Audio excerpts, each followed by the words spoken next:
What's up? It's hopefully the last day, for a while anyway, until we have our next storm, that I get to look at you like this.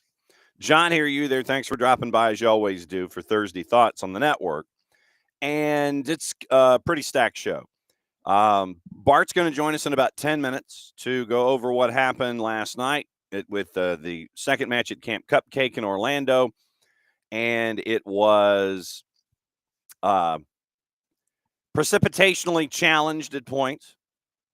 And it was a win for the United States. Second half, things just kind of tilted. U.S. gets the win. We'll go over it as we always do where Bart's concerned and find out who was on first date behavior. I have one guy in mind. So we'll see what's on Bart's mind as we talk about the men's national team coming up at 9:15 here after opening kickoff. 10 o'clock, it's the Power Hour with Nino and Niko. We go fully loaded, find out what is on Nino Torres's mind, our buddy from Gold TV, and he is going to send me his list of topics and let me know what's going on his mind, as it always is. And then the last half hour of the show, we get the Pacific perspective of things. Nico Moreno, our buddy out in Seattle, and we'll find out what's on his mind when it comes to the Western Conference and San Diego and everything there in the West, and we'll have him drift east with all of his thoughts, and that's going to be the layout this morning. We have some reports out of Europe involving Atlanta United chasing, so we'll get into that as well in the gap time, plus gossip per minute. I have the feeling that we're going to go long, past 11:05. I know that shocks you that we would be going long, but we'll find out what the deal is coming up in just a little bit with anybody and everybody as it all proceeds. So want to find out, obviously, what's on your mind as well when we kind of drift in and drift out of things, Twitch pitchy and all of that. So we'll get into all of it. But like I said, my thought is that we're going long morning just because of all of the reports and all the things and everything that is on collective minds. We've got to get it off fest here on a Thursday. Hopefully you are digging out of your meteorologically challenged situations, and then we can all hopefully our driveway is still kind of messy. Yeah, guaranteed overtime, Rich. You are absolutely correct. So I don't know how your collective driveways are, but morning Alex, morning Will, morning Rich. Our driveway still has some ice on it. And the way that it always goes with the temperatures, and I guess this is opening kickoff brought to us by our friends at Kickoff Coffee and kickoffcoffeeco.com, that you have, morning Ricky, those shade areas that continue to refreeze. It's like the snow might be gone, but things refreeze and you don't want to step in places. That's how our driveway is right now. And so when the rowdy man wants to go outside, he gets taken out behind the current studio setting, and you might see the door move depending on his whims. If the boss wants to take him out that way, which he hates because it's grassy and crunchy and muddy, and he hates that.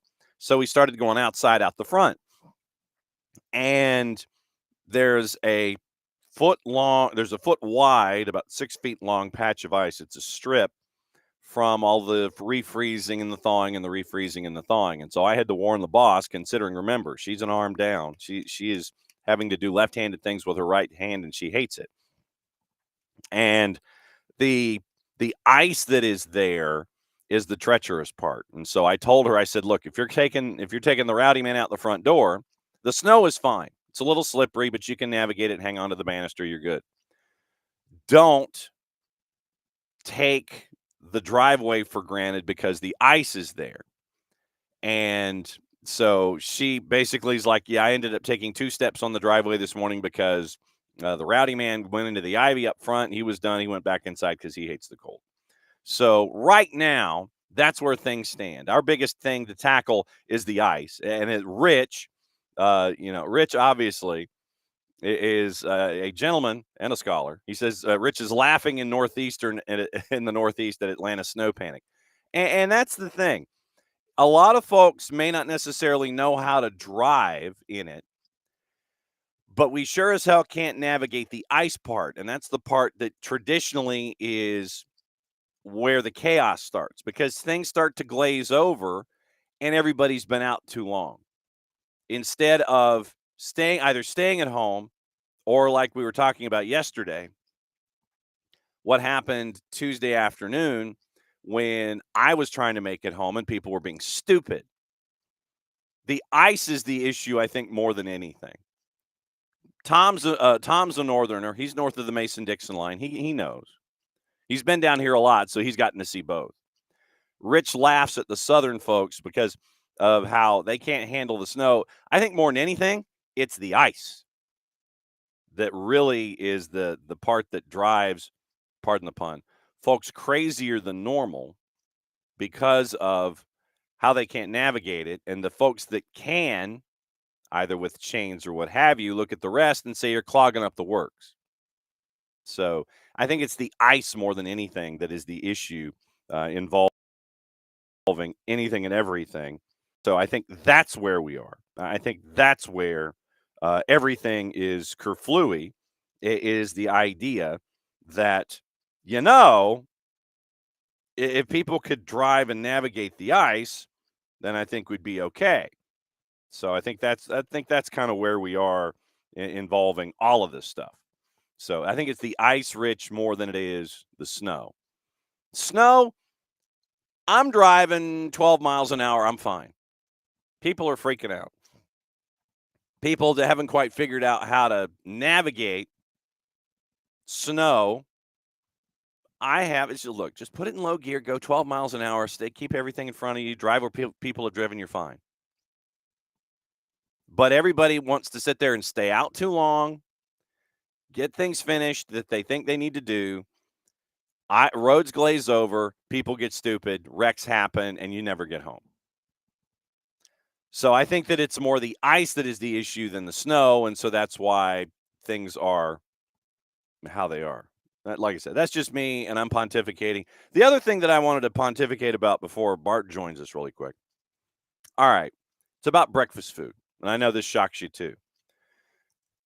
Why is it, and I know that this is kind of a loaded question because I kind of know the answer. Why is it that when you buy something from the store that is in pieces, and they tell you, the store does, that your recommended serving size is X, that the serving size and the amount that was purchased don't add up evenly? Are they trying to encourage you to buy more so the numbers average out? Or are they trying to frustrate you by making things odd? Or are they trying to sit there and make sure that when you're buying something that it doesn't last to the number of days that you're there? So, question is, specifically with the breakfast food that I had this morning. All right, so when you purchase the container, there are 16 elements in the container.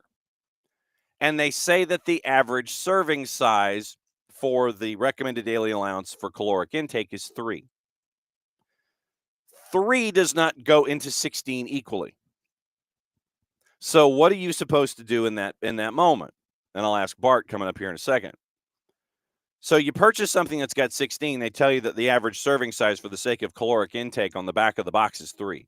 3 does not go evenly into 16. You're left with 1 if you take 5 days, if you take a week and you take 3 a day, that's 15. You still have 1 left over. What are you supposed to do in that time? Are you supposed to eat 2 a day and make it 8 and kind of hopefully be underneath the expiration date by the time you finish? Or are you supposed to eat 4, make it 4, and be done early and go over the caloric intake? This is and see, Rich, this is what I was asking. Rich is saying it's a conspiracy to buy more.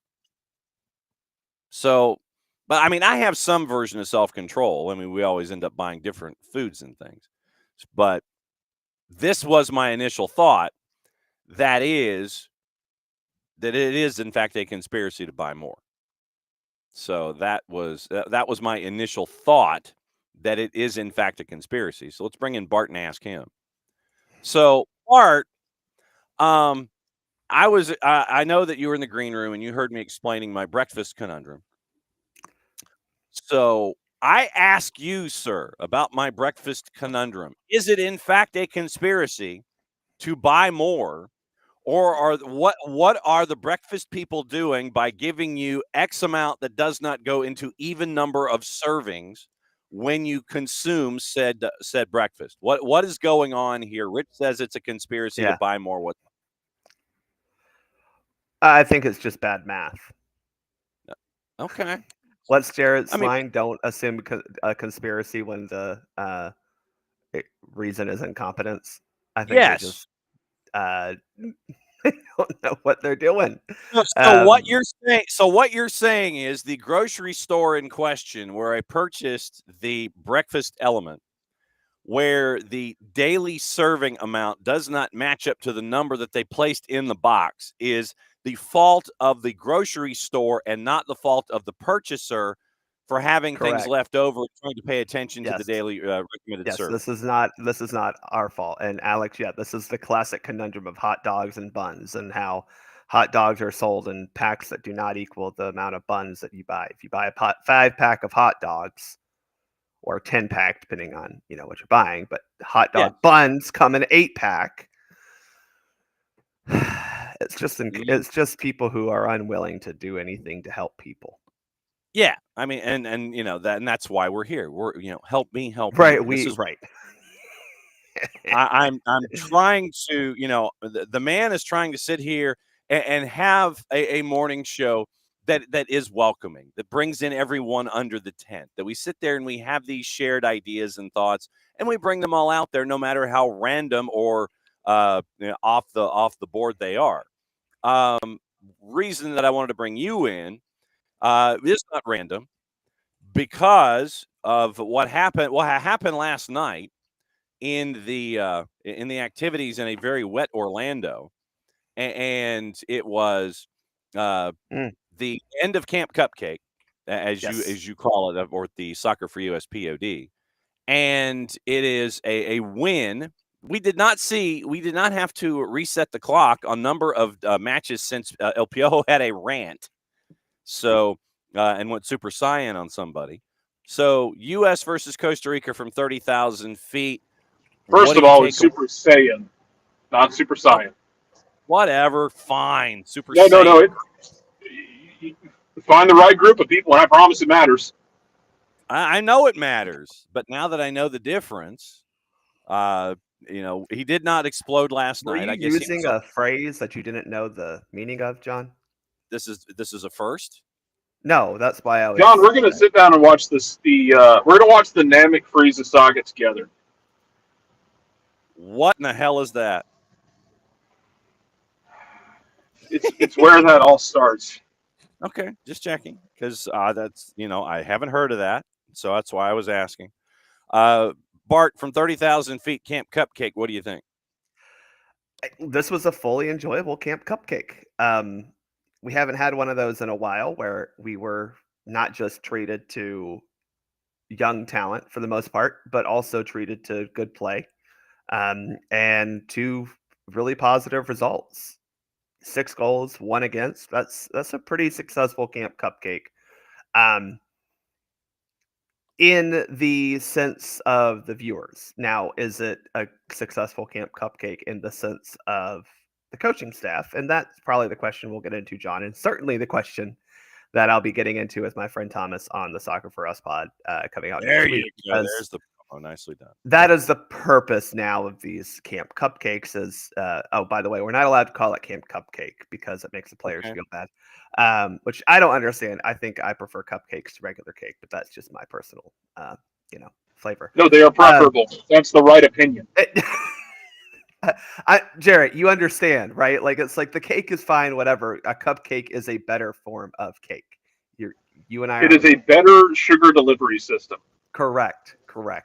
But in the sense of that, I think that's where we're going to have to kind of parse through, and we'll know sooner rather than later, I think, because there are depth spots that need to be filled during the March camp.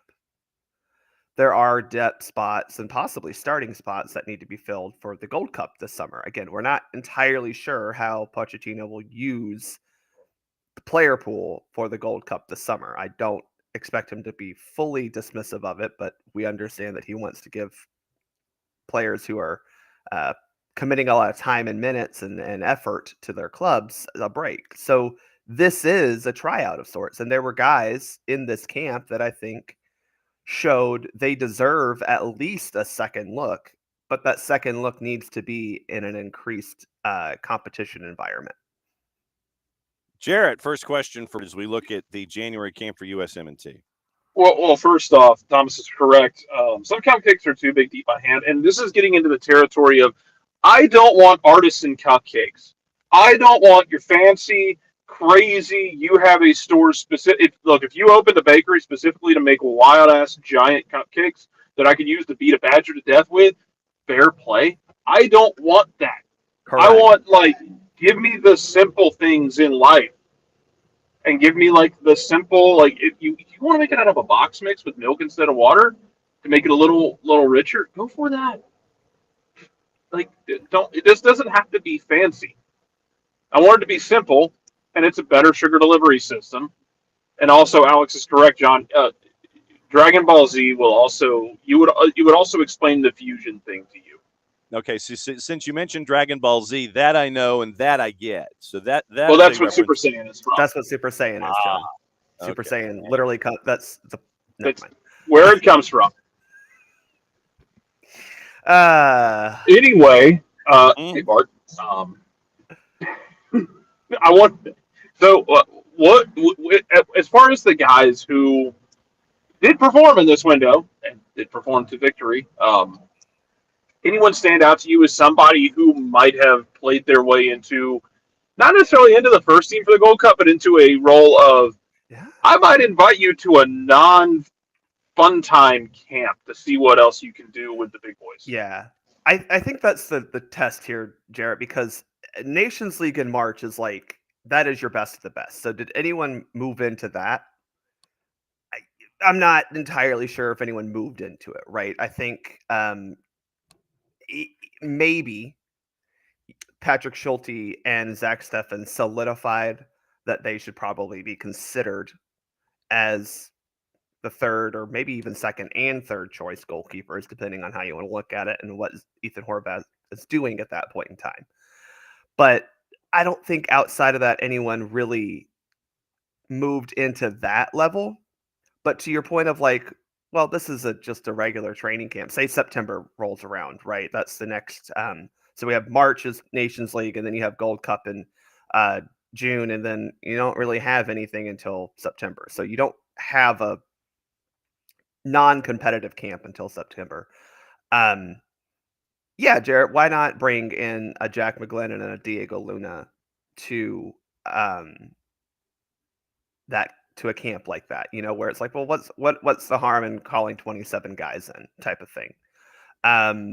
Did DeJuan Jones possibly maybe move back up into the pecking order of possibly a backup left back? I think he his assist last night, I don't necessarily think he was intending to pass to Aubameyang, but Aubameyang, but I think he played decently enough to get that respect back what he maybe had lost. Look, January camp is always just a select few, and that's okay because you still have to build out the entire player pool, and a lot of these guys that shined are under that age of 25, and they're gonna have to be maybe 2027 or 2026 rolls around and there's some injuries. They have to be prepared. Or maybe it's the 26 to 30 cycle where they're going to need to be called on because you're never going to get a 100% healthy squad. And you're unlikely to get guys 1 through 2 100% healthy. So where do they rise in the depth chart? It's not necessarily about next month or Nations League, but as we look forward, how can they continue to play themselves into that? One guy that I wanted to discuss that really was on first date behavior in these First matches. date behavior. Okay. Well, I mean, that's What is you're first saying date all. behavior, John? I That haven't is been an on a first date in I forever. have to leave soon, but that's an I just dropped in here in a fully violent way. But that was please explain. I need to hear Yeah, that I from need you. to know. I haven't, John. I haven't been on a first date in 8 years, 9 years. Well, I haven't been on one in 12. This is why I maybe? need to know because you haven't been on one in longer. So Yeah. I need to know So this so I can advise my younger brothers as well. okay, all right. So as Jason comes in, we're now discussing first date behavior, and Wow, when We're you're not okay, getting that's not going, where I discussing expected that. this No, to no, be we're this not morning. discussing No, that. no. You used that phrase apropos of nothing. Nothing was being when discussed until you dropped that phrase like a cinder block off a ledge. hang So on, nothing's really changed around here, is what I'm sensing. absolutely not. We were So we were first all date, we were on track and then we weren't. Also, he mispronounced the word Saiyan, like Super Saiyan. whatever, fine, all right, great. So first date behavior is, for someone who hasn't been on a first date in quite some time. When you're going out on that first date and you're saying all the right things, you're nodding your head, you're doing what's asked, you're not showing anything that's weird about your personality yet or anything like that. You're sitting there having a nice dinner, conversation's okay, everything is fine. Where is this And going? it's going to Matko Miljevic is where it's going. With Why the are you doing that to talk about Matko Miljevic? Why? because everyone going into this camp was thinking, okay, bro, why did you pick him? And in these two matches, he came in and performed, I thought, fairly well and was doing what was asked. So he comes in, he was asked, it was something that was random that not a lot of folks sat there and said, why did you pick him? So, I mean, for a January camp, I thought he performed well for his first time on the national stage, thus first date behavior. Well, it's not his first time. He has played in the youth national teams, and he's played in Argentina's youth national teams as well. Also, I think there's like 538 different pronunciations of his name out there. Yeah. What U.S. Soccer gave officially yesterday was Matko Miljevic. Miljevic. Um, Okay. I've heard it a million different ways. I- I would like to hear same. Matko say it, so I make Yes. sure that I know where this is going. But that's what I saw officially. He didn't actually give you first date behavior when he got into an argument with Jack McGlynn wanting to take the penalty, but that's who he is. And there was so much, and I don't know if the memo went out and I just didn't get it about this is supposed to be bad and he's supposed to be bad guy and you can't like that he got called up and no, this is bad because the minute he's in the lineup and the minute he gets called up, it's just completely negative. I understand why. I'm not stupid. The guy is banned from a Quebec amateur league Yes, because he he played under an alias and got into some issues. Punched He it. didn't stick at his last club, Newell's, because of issues. Like I get it why people would Mhm. write the memo, but look, we've got to get past this idea of soccer in this country of we can't have a Diego Luna who's a little bit edgy and barrel chested and doesn't look like the prototypical player from the suburbs. And we can't have this guy that might fight you if he doesn't get the way that he wants to play. And he might fight you if you cause some problems on the field. And we saw that last night where he is so under the skin of Fadron that he sticks the leg out and kicks him while he's on the ground. And then he goes in strong and kicks somebody. It's all right to have that guy in our side. We've played against that guy from Mexico and from Costa Rica and from Honduras and from Guatemala and from El Salvador and from Argentina and from all of these countries. It's okay to have that guy in our side. He's our guy. He might not be the guy that should be in the starting lineup every week. He might not be the guy that gets the call up every week. But we've got to stop with this. No, I don't even want to see him. No, it's terrible. Oh, wait, no, it's not so terrible when he has a goal and an assist in his debut. Yeah. See? Like, we've got to stop doing that. Well, Jason, we now have that guy from Mexico coaching those guys from Costa Rica. So you I know, be so it's only extra going to get worse. prepared. I mean, come on. Piojo's going to have all kinds of chaos going on with Costa Rica. But I think what I loved about it, Jason, was if January camp is about proving yourself to move into the national team, then I absolutely want a guy taking the bull by the horns. Mhm. I mean, he came out there and played with something to prove. Yep. I like it. I have no problem with it. The guy's obviously talented to be in, the U.S. and Argentina's youth national team pools at various stages to get the opportunities that he's gotten. And he's probably thrown a couple of them away and he shouldn't have, of course. That happens with some players. Diego Maradona's pathway was not exactly clean. This is a guy who got kicked out of Barcelona. He kind of he was pretty good. There's other players that have not followed the traditional pathway. We have to open our minds a little bit to sometimes the difference makers are the guys that are a little more difficult. And he might not turn into anything more than a pretty good player.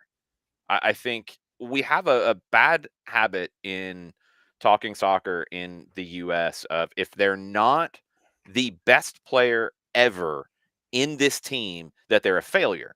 No, we have a soccer culture now that we have great players who are playing and will play 15 years in the USL Championship. And they will be great pros and they will have a good life in the game and they will enrich the game. We're going to have those guys in MLS. We're going to have those guys that just aren't quite at that level of the national team. And we're going to have some of those guys that are kind of on the borderline of that level. And when they're in good form, they'll get a call up. And otherwise, they won't. And we're going to have those guys that are just solid players. It's okay. He might be that. But I've seen enough to want to see more. Exactly that. He proved to me that I don't want to say deserved the call up, but he proved to me that he understood the importance of the call up. Yeah. And that's what you got to see from these guys. 100%. Deserving the call up, that's a really good way to put it, because I think we can sit around and argue. I'm sorry, about... Soccer for Good OG just put a bomb into the chat. Oh, geez. Hold on. We'll get there in a second. We can sit and argue like the idea of deserving call-ups, but we're not making them. It's January camp also. That's my it is January camp. And said yes. Deserving is different, but the coaching staff want to see some of these guys because they think they could be something more. So the deserving part of it, I think, is just different right now. And it's going to be different with Mauricio Pochettino because he's going to have a different set of eyes. His staff's going to have a different set of eyes. They're going to be looking for different things. And Diego Luna is a prime example. I think he really likes Luna, whereas the previous group thought he was overweight. Like that's come out here lately, is that they didn't like like where he was body type wise. They wanted to see, I think Real Salt Lake sent over like all of his, metrics and everything. And they're like, dude, he's just a different body type. He's not overweight. Yeah. Like, and sorry, if he is a little bit overweight, the kid can play. Like, he's not going to hurt you if he's a little chunky and he's delivering dimes and setting up goals. I mean, Nick Raimondo in net was not, the pinup calendar type. Wayne Rooney is not the pinnacle of health. I mean, Maradona is not. I'm pretty sure it was this because he came up through San Jose's youth setup. I believe that San Jose had to send over information, be like, "Yeah, guys, he's just built like brick shit house. That's just how it is." Yes, it's okay. Like we want some of those power and pace guys, but it's all right to have that guy who can deliver when the moment matters. Because last time I checked, The game's not decided by who ran the fastest and who was the strongest. It's who puts the ball in the back of the net and who keeps it out on the other side. Mm. And he This got an is- assist last night. Yeah, get Yeah, yourself Luna's broken great. nose. I like Luna. get yourself a Stoikov. Get yourself someone like Stoikov who's going to go out there and play his ass off. Also, he might take someone's lung out. We don't know. I think Thick and Chunky are both okay, Abby. I think they both work in this situation. Stocky can work too. Yes. We can go with every We're different describing one. fullbacks all of a sudden. we can describe it however we want. Fact of the matter is, the man low-key got snubbed on awards last year because he was absolutely terrorizing the Western Conference RSL while looking like Max's brother Billy from Stranger Things. Yep. And it sounds like from what I heard, and I know I talked about this a little bit last year when things were going down, when Luna wasn't called into the Olympic roster. It sounds like there was some disagreement between who was in charge of the senior national team at that time, which would have been Greg Berhalter, and how he thought about Luna, which was very positive, and how the Olympic coaching staff thought about Luna, and they didn't pick him. That was so anybody who was saying that, it was U.S. Soccer that was doing no. They let the coaching staff pick who they wanted, and that coaching staff did not pick Luna. Should have, and I think we're seeing it now. And I think Luna will be part of the March Nations League roster. I really do. Interesting. Jarrett, for the floor, what else is on your mind about the U.S. men's national team? Our buddy Nino Torres joining us at the top of the hour to go fully loaded around the world in 30 minutes. Oh my God. I think we've hit honestly I think we've hit a lot of the things I wanted to get to, which was those guys who stood out. How we deal with this going forward with players like that. I guess let's ask the other end of the spectrum then. Who came into this window that you had expectations for? Who disappointed you? Who you thought might have been able to play their way into more of a conversation, but now that hill gets even bigger. So the one that I was I was hoping that our center backs would feel a little more and look a little bit more like the adults on the field. And there were times, especially last night in build up, that it was real rough. And I know Walker and Miles aren't gonna be, the best at building up out of the back, but Miles is better than that, and he and Walker did not seem to do well with that last night, and that was a little disappointing. Miles didn't play well in either game. I don't think he did. Jason, disappointing. I don't know if that goal in the first game was his fault or if it was Shaq Moore's fault, but Miles didn't do himself any favors this camp, and Walker, it was nice to see him back. I don't know if he fits in anymore, but the problem is we don't have a whole lot of center backs that I'm like, yep, that's the guy that I trust. And so that's why Tim Ream is still around here, because He's still legit. he's still good. He's still a professional center back who knows how and to play the game and what to do. And I was just disappointed in Miles. I on the flip side, I will say George can get more looks later. I want on. to see more He needs George. to polish more, but that's fine. He's young enough to do that. Yeah, I want to see more George for sure.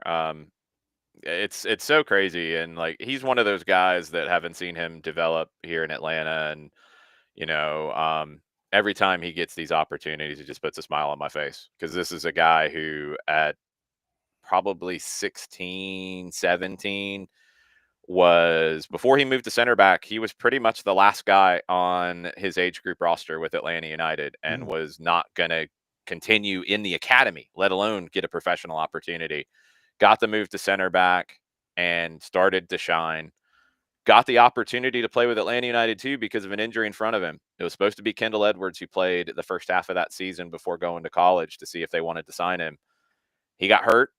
Campbell got the opportunity and never went to college because he earned a pro contract. He has made the most of every door that is open for him.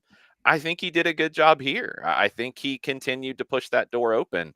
Maybe not for the March camp, but he's on that big board for Pochettino and the staff. I think he has to be. And he might be on the big board for a few clubs around the world as well with that kind of a performance. Who else in the debutantes that came into this January camp, who else do you want to see more of Bart, will start with. Actually, Jarrett, we'll start with you. I mean, was there anybody that stood out with the other debutantes that came in that got their first cap, their first 2 caps? Is there anybody else that stood out that you want to see more of going forward? I feel like the layup for me on this is Ajimon. Yep. Just because I'm always in the market for someone who could just put the ball in the back of the net. It's why I caved so hard last year for Brandon Vasquez to be included in Copa. Not because I thought he was a starting striker for the national team. I don't know if he is. But having someone with size and pace who I could potentially put on the field at the end of the game, and when we get into the tactics-free zone, and it is, I don't care anymore, I need a goal, go make it happen, and I have what amounts to a Cape Buffalo that I can put on the field, who can not only work hard, be strong, be quick, be kind of a jerk on the field, but can put the ball in the back of the net. I always need guys like that. Even if he's not starting for me, I need an Alan Gordon who can just come in and can find the ball. And the ball is going to find him. And if he can just keep showing up and putting shots on frame, man, bring him into another camp. Let's see what you got with him. I would thoroughly enjoy that. This is Let me go old school and draw a parallel for you. You mentioned Alan Gordon. I'm going to give you a different one. Right now, Patrick Ajimon is in that in-between Edson Buttle, Josie Altidore stage of being a physical big forward who has produced enough in MLS to start to change the paradigm on where he is in the national team pool. He's kind of at the Buttle level right now. Of he has earned it. He's going to get time. He's producing with it. Okay, can he get to the Josie Altidore level of now earning a big move? I think Charlotte's going to make a whole lot of money on Patrick Ajimon in the next 2 years. He'll go to Europe. Can he continue there to be one of the best forwards we have ever had? I have argued and argued and argued that he should have been getting more time in Charlotte than he has. Now there's nothing to block that. And the other argument I'll make is this is why you have college soccer still being an important place that you have to watch. This is why even D3 college soccer you have to pay attention to, because that's where he started. You can't find in a country this big, you can't scout, you can't find every talented player with 30 MLS clubs, with a handful of other clubs at the professional level that have the infrastructure to develop talent. You're not going to find everybody.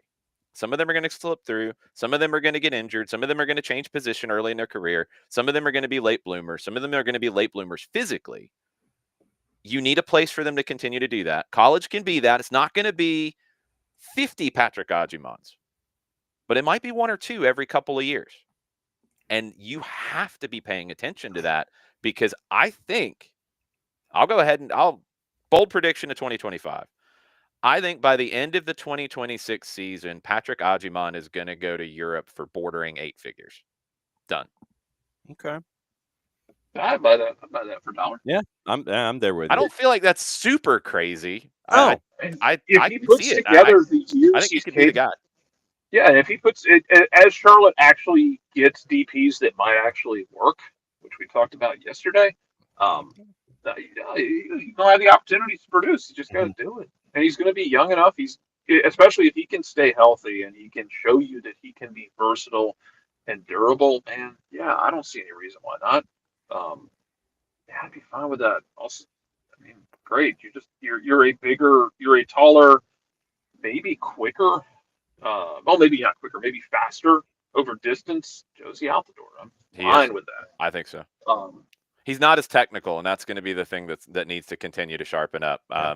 It's okay. He won't be as technical. Josie was crazy technical. He won't be as technical, but can he make up that ground tactically a little bit? I thought you were just going to say Josie was crazy, and I was like, yes. Well, that too.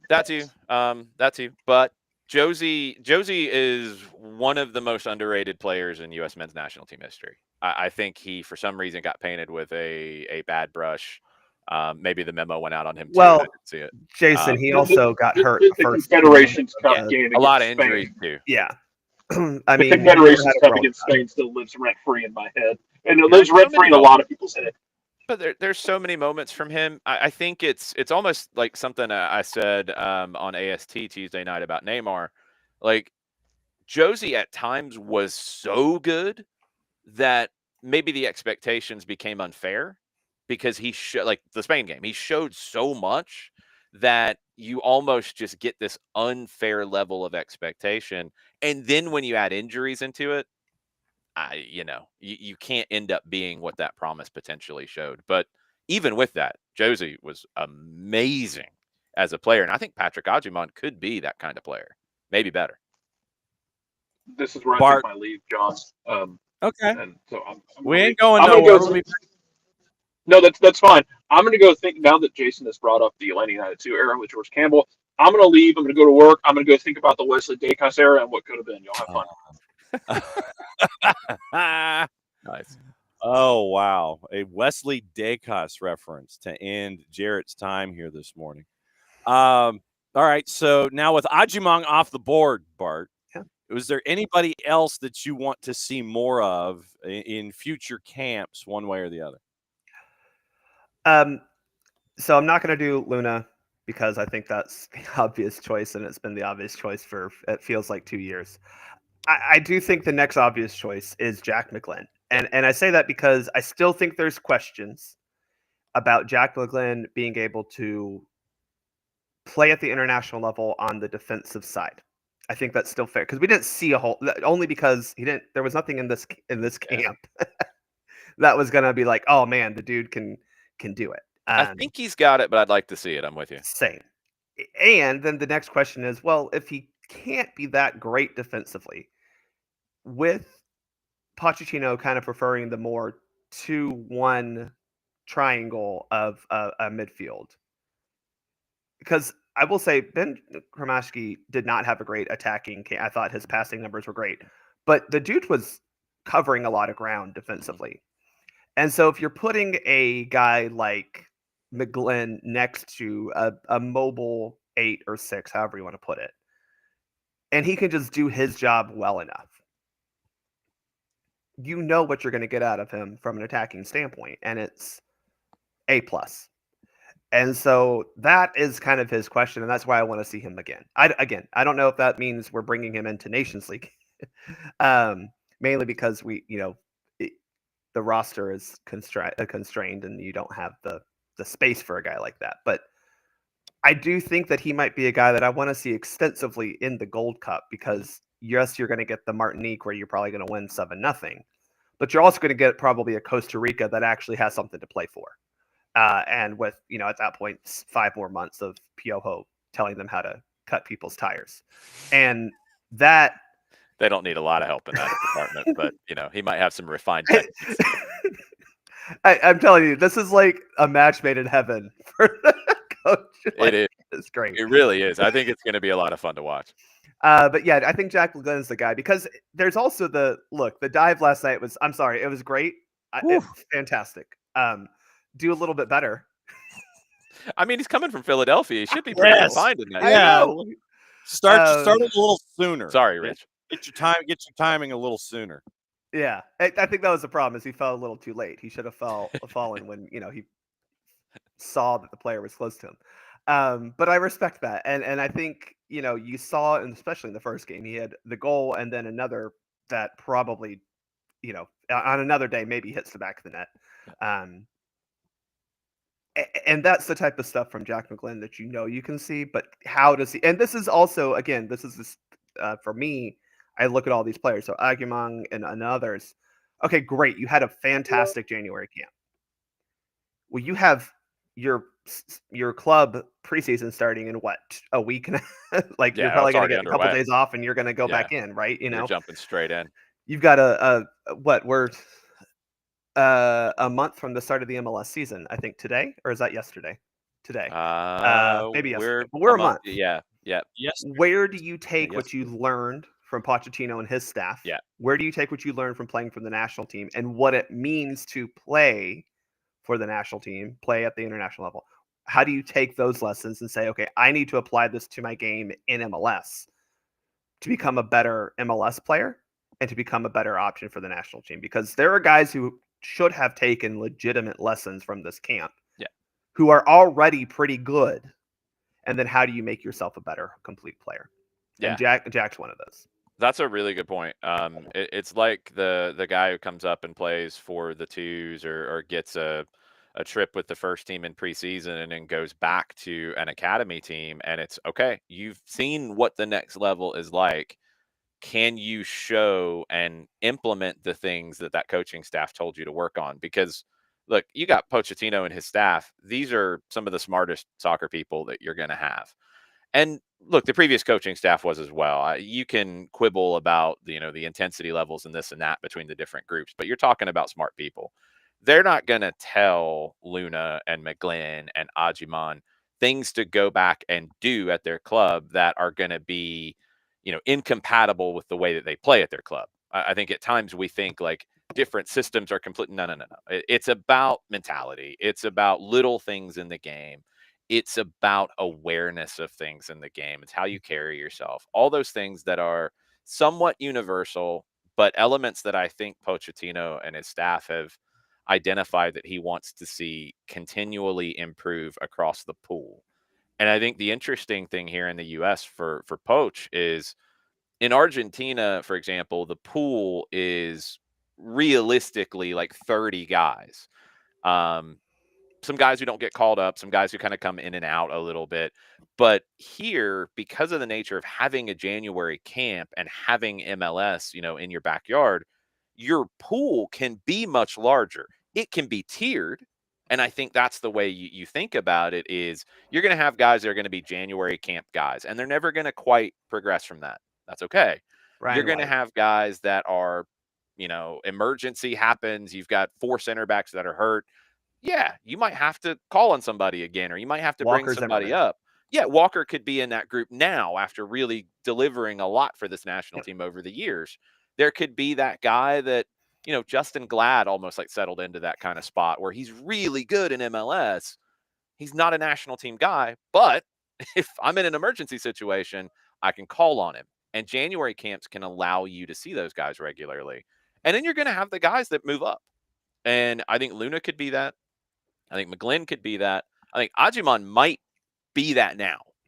I think he might already be kind of tiered up. The last one I wanted to mention was Eneli from RSL. Another late bloomer type that I don't know if he gets there. I don't know if he's a guy that I like. Nations League, no. Ajiman for Nations League, yeah, depending on the forward pool and where everybody is. Yeah. I think he's in the consideration. I don't think he's a lock. I really want to see Luna in Nations League, at least on the roster. And McGlynn would be borderline as well. Eneli, no. I would like to see him with the Gold Cup, though. Luna got, this sounds bad, but Tillman is hurt. We don't know how long. Yeah. Is an ankle injury. It could be a couple weeks. It could be a couple months. We just don't know. Safe to assume he's not going to be ready for Nations League. Right. Again, with Pochettino playing the triangle midfield, the pointed triangle, not the inverted triangle, the upright triangle. Luna does fit that attacking 10. I mean, look, Pochettino, he may be a Bielcista, but he's still an Argentinian. He loves a number 10. Yeah. And Luna, that's what Luna is. Mm-hmm. And so if you're looking at Luna and Reina, you're right. I mean, Miljevic is another one where Miljevic, whatever. Miljevic is what they said. I know, it threw me too. Another one that Jason, I think, fits that role. So I'm Yeah. with you on Luna of like, okay, did you do enough to be like, well, we got to have someone who can play that? Yeah, All right, I think so. I think Ajiman is just in that forward group that nobody's really broken out of yet. And I think he could be one that, look, if he starts the season with Charlotte and he's scoring goals for fun, he might be part of that Nations League group. But Eneli's the one that, could be kind of that late bloomer. I mean, he played in the Ivy League and played really well with Cornell. And I think you're seeing him grow and grow and grow. He gets an assist last night. I'd like to see what he could turn into because, center backs sometimes develop a little bit later. Goalkeepers, we've seen it. I think sixes, defensive midfielders are another one that the more experience you get where you can read the game better, you might end up becoming a player a little bit later in your career. Chris Armas, I think, is a prime example, who was really close to World Cups and had bad luck with injuries, but he made himself better and better and better for a long period of his career.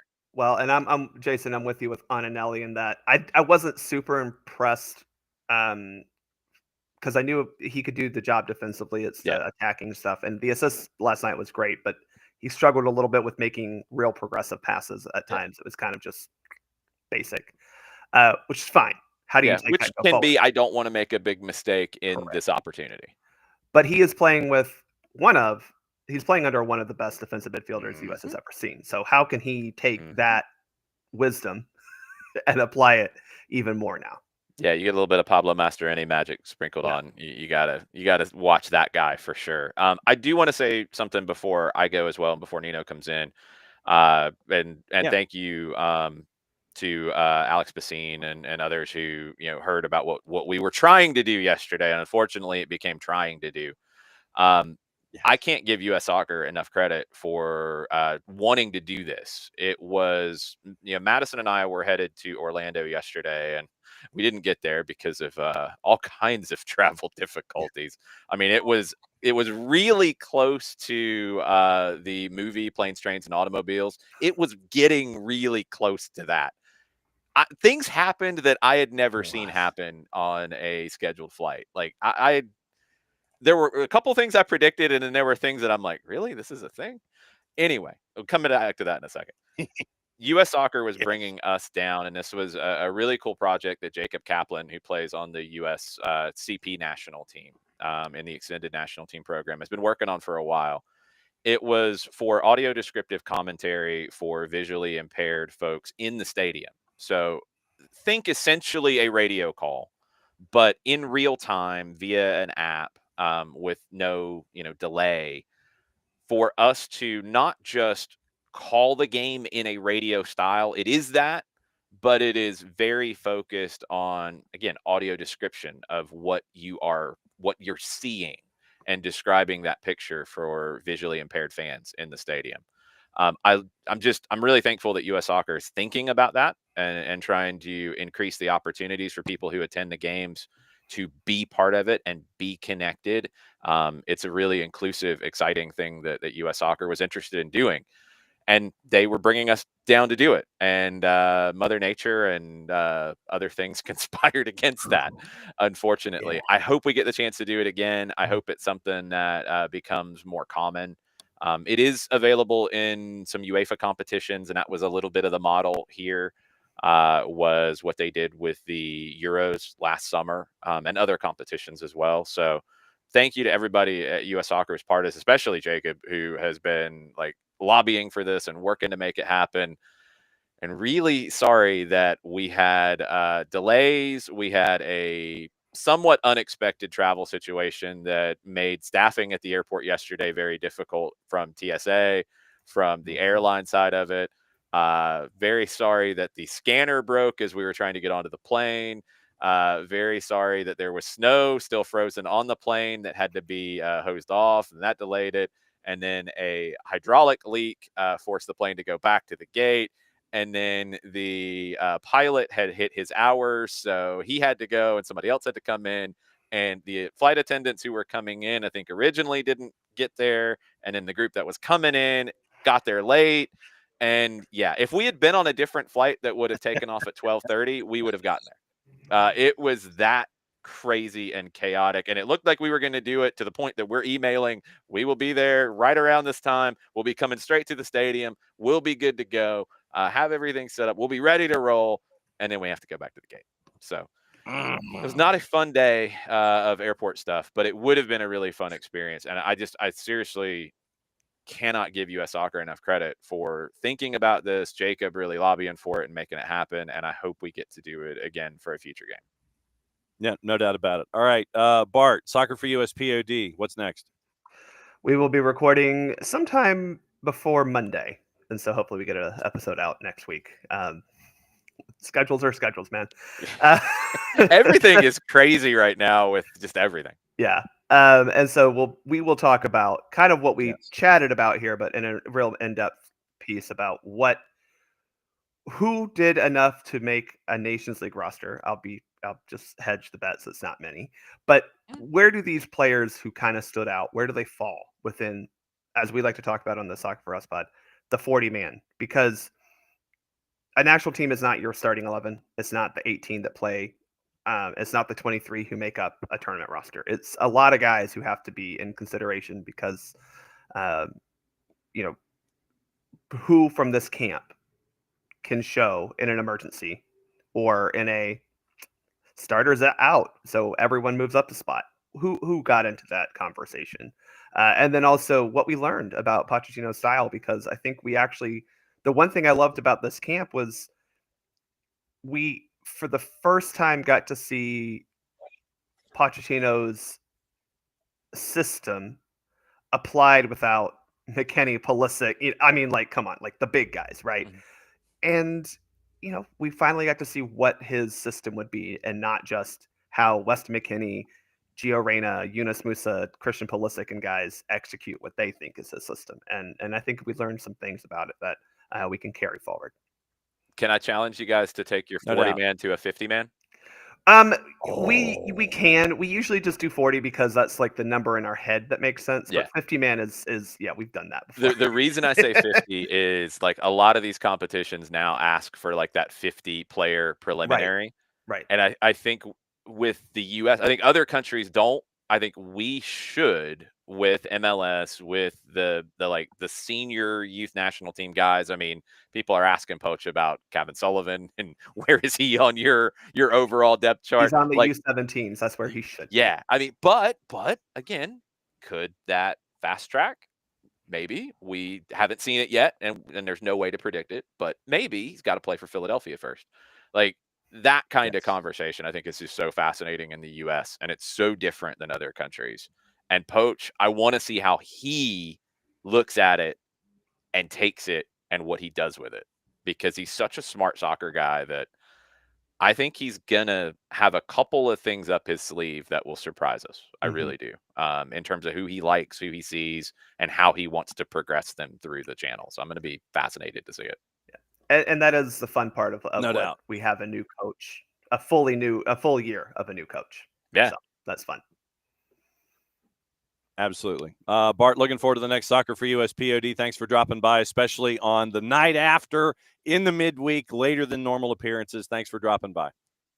I'm just glad I got to work from home this week. So There you Nice. go. Yes. All right, be good. So there goes Bart. Jason, really quickly before Nino comes in for real. Yes, because I'm about to go. I do have yes, I do have for you, sir. Atlanta United update question mark. Does anything exist? What are you reading in tea leaves and newspapers and reports and things like that before you go? No, it was in the espresso this morning that no updates are updates. I guess it looks like Almiron is going to travel to Southampton for Newcastle's game this weekend. He's trained this week, so no changes there as of yet. Although, again, the fact that there's no update doesn't mean it's a bad update. It's just no update in terms of progression of things. I do wonder if all of the travel chaos has potentially derailed his efforts to come to Atlanta to finalize his deal, if that's what happens, which everything is pointing in that direction. Latte Lath has been a little more interesting because there hasn't been as much talk this week about anything. He's played really well for Middlesbrough, which I think has maybe changed a little bit of the conversation. The reporting out of Middlesbrough this morning kind of said something that I thought would be the case along the way from the beginning. The Atlanta United interest that has reportedly been a large offer. People hoped, and whether this was media that hoped it or Middlesbrough that hoped it or the player and his agent that hoped it, they hoped that Premier League interest would follow. A club obviously hopes for a bidding war because they're going to make more money. That Yes. has not happened, Yes. at least according to the reporting, in terms of an offer from a Premier League club. There is still time, but Middlesbrough's in a different time crunch. I think Newcastle, since they're probably not looking to replace Almiron directly, they would be happy if they had held on to him as long as possible. So they have that cover. Middlesbrough can't really afford to do that because they have to replace Latte Lath if they sell him.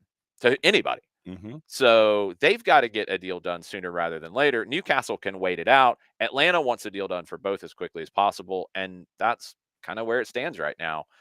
No news isn't bad news, but it's not the good news that we're hoping for today. The team will train today. I'll be out there 2:30 in Marietta, push back a little bit later than normal. We'll have post-match audio or post-training audio from a couple different players, from Ronnie Dyla as well, as we get ready for Saturday in Chattanooga.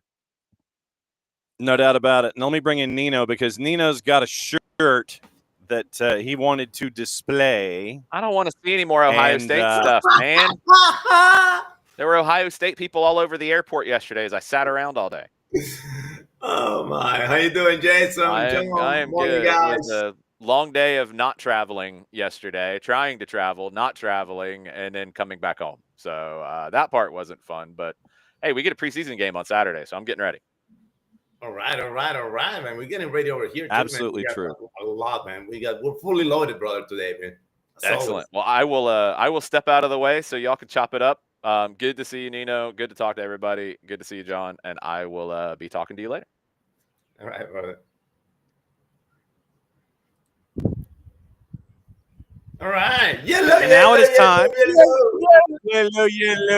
Yellow. Time to go fully loaded with our buddy Nino Torres. And for second, yeah, so he. Yeah. For the second consecutive week, brother, we're gonna play it.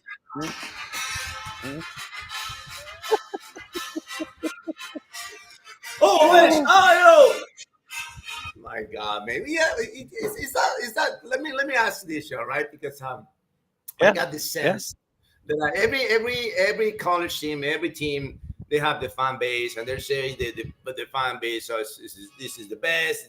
That one is not the best. But is it true? Is it true?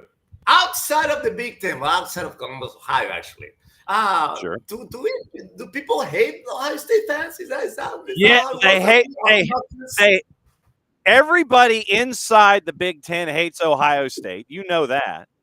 Yeah. But I think it's also safe to say that everybody in the Southeastern Conference is not a fan, and that is part of it. So, I would say that.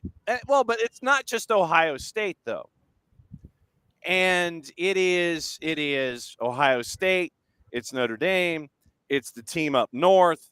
And for those that don't know that reference from Ohio State, folks, that is Michigan. All of the big names and the big guns, the Southeastern Conference, they don't like you. It's not just you. Think of it this way: you're out, and I was talking about first date behavior in hour number one. It's not just you. It's not just Ohio State that folks in the Southeastern Conference don't like. I mean, some of the ACC folks, as our friend Abby is mentioning in the Twitch pitch, they gravitated toward the ACC team because Notre Dame technically is a team in the ACC. So it was ACC fans drift toward the ACC team. SEC probably wants the ground to open up and swallow you both. So nobody wins. Kind of like, Bane in the Batman movie where Heinz Field just blows up, and everybody falls in. But no, it's not. It ain't just you, brother. Trust me. Everybody here in the Southeastern Conference does not like everybody in the Big Ten or every place else. So don't take it personal. It's just that you made it to the last game of the year. I know. But you know what? It is special for me, all right? Because when I arrived to Columbus, on December 2002, all right? You know what happened 3 weeks later, right? 3 weeks later, we won the championship. And I saw that firsthand on High Street. My uncle had a restaurant there on High Street, right? And he got a ginormous bell. We carried it outside, and everyone, the entire parade was knocking on the bells or ringing the bells. And it was, on snow. First time I've seen snow. It just got into my heart right away, brother. So I'm a Buckeye for life, brother. You're there. Okay. So has the question. So and it is a question. Uh-huh. Do we know if there are dual nationals can play for either Spain or blocked by their position and can come to the United States? That is an interesting question, because as in the quick research that I was trying to put together, Anthony, you've got some youth nationals. Aiden Stokes with England's U17s. This is an article by Parker Cleveland with some help from Tommy Scoops et al. So Aiden Stokes looks like we had Diego Luna in the conversation in hour number one. Eintracht Frank left back Nathaniel Brown is Germany U21, son of an American father, German mother.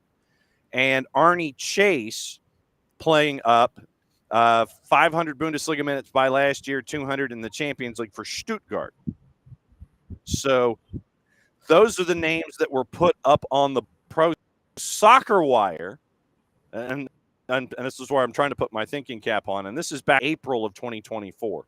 They mentioned Bayrak Terevic, Diego Cocan, in Peru and Venezuela, Luca Colaioccio, Italy, Canada, Nigeria, Noel Buck, England and Wales, Brian Gutierrez, Mexico, Fidel Barajas, Mexico, Devin Tanton, Colombia, Kramoski with Argentina, but we know that Greg Berhalter was doing, as we say in college football, he was recruiting, and so you got Kramoski there.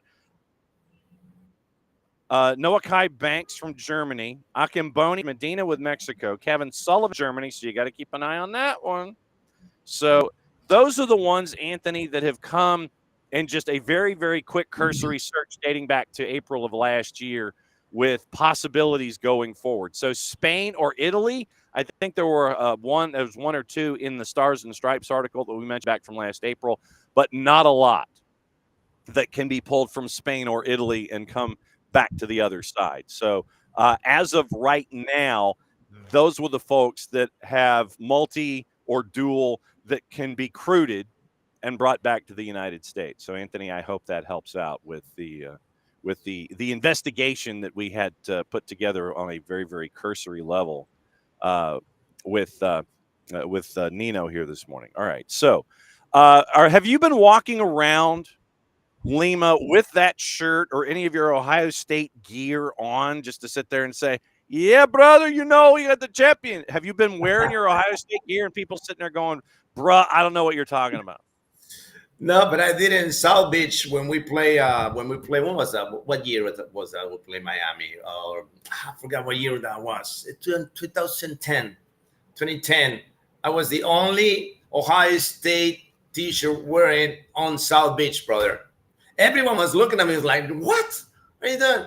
We're gonna win, baby. We're gonna win." We ended up winning, so it was beautiful. 2014 was it not? I forgot what year that was. But yeah. Well, you're probably the only guy in Peru that knows who Craig Krenzel is. And so, I mean, probably. Most likely. Yes. There's one thing that I wanted to. Jason alerted us to it this morning. And before we get into your topic, thing that he brought to the fore this morning, and I thought was, I would say fairly normal. But other than that, everybody looks at it and goes, what in the wide world of sports is going on? Okay, DirecTV Sports. Yes. They were discussing the 2025 Professional League getting closer. And after a year in which Estudiantes de La Plata dominated the local scene, being the only club to win 2 titles, in this context, this year's season in the league in Argentina will be nothing less than the 152nd. So here's what's happening this year in Argentina, league-wise. You're gonna have 30 teams in the league, not 28. You're gonna have 30, 2 more than the 22 to 24 period, and you're also gonna have different competitions now. So unlike last year, there will not be 2 different competitions classified as the National Cup and the First Division League. AFA have arranged a modification. 2 independent championships, Apertura Clausura, in homage to the old short tournaments, according to D Sports, Both will have the same format, share the same fixture. Home teams reversed to guarantee the same number of games in front and behind. 30 teams, 2 groups of 15, competing against each other using round robin. There will also be a matchup by date and a special date of classics with interzone matchups. I can see the steam coming out of your ears already. The 8 best from each group will qualify for the final phase. There, 1 plays 8 and so on. Best placed team will have home ground in the round of 16 quarters and semis. Final on the neutral court. In case of a tie, there will be a penalty shootout. So, welcome to the Argentine League once again. What's new is not new. They've changed everything. Not a surprise. What do you think? I think this is the main reason, probably the only reason why this is happening, is because Chiquitapia. All right, I think, Chiquitapia is the president. For those who don't know, Chiquitapia is the president of AFA, which is the Argentine Federation of Soccer. Okay, he won the 2 Copa Americas and the World Cup. So he has the power, the authority, the backup, everything to do whatever he wants with his league, including putting a team that is his team, but on paper it's not his team. Barraca Central, it's his team, but it's not technically on the league. It's not, right? You get it, right? So it's too much power, man. Yep. That happens when one person has way too much power, and he got the power right up to his neck. And there's a guy, he has a special personnel for him on the games that they need to wipe them. You're laughing already, right?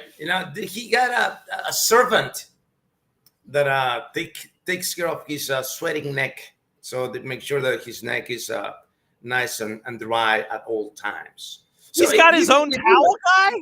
He's got his own towel guy? No, but look, the guy sits behind him and does this. He wipes his sweating from his neck.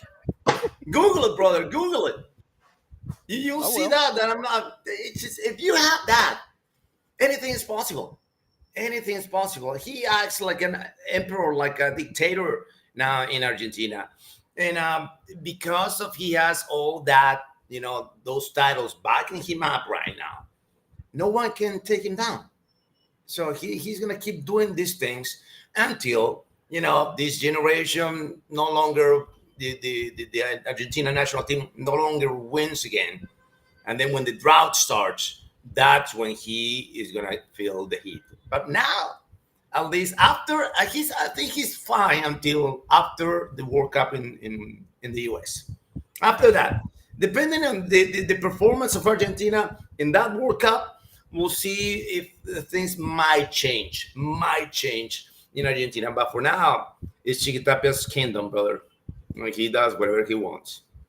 All right. I want to start with topic number 4 that you have on your sheet. Since we got the national championship out of the way, we haven't had the chance to talk about Champions League today yet.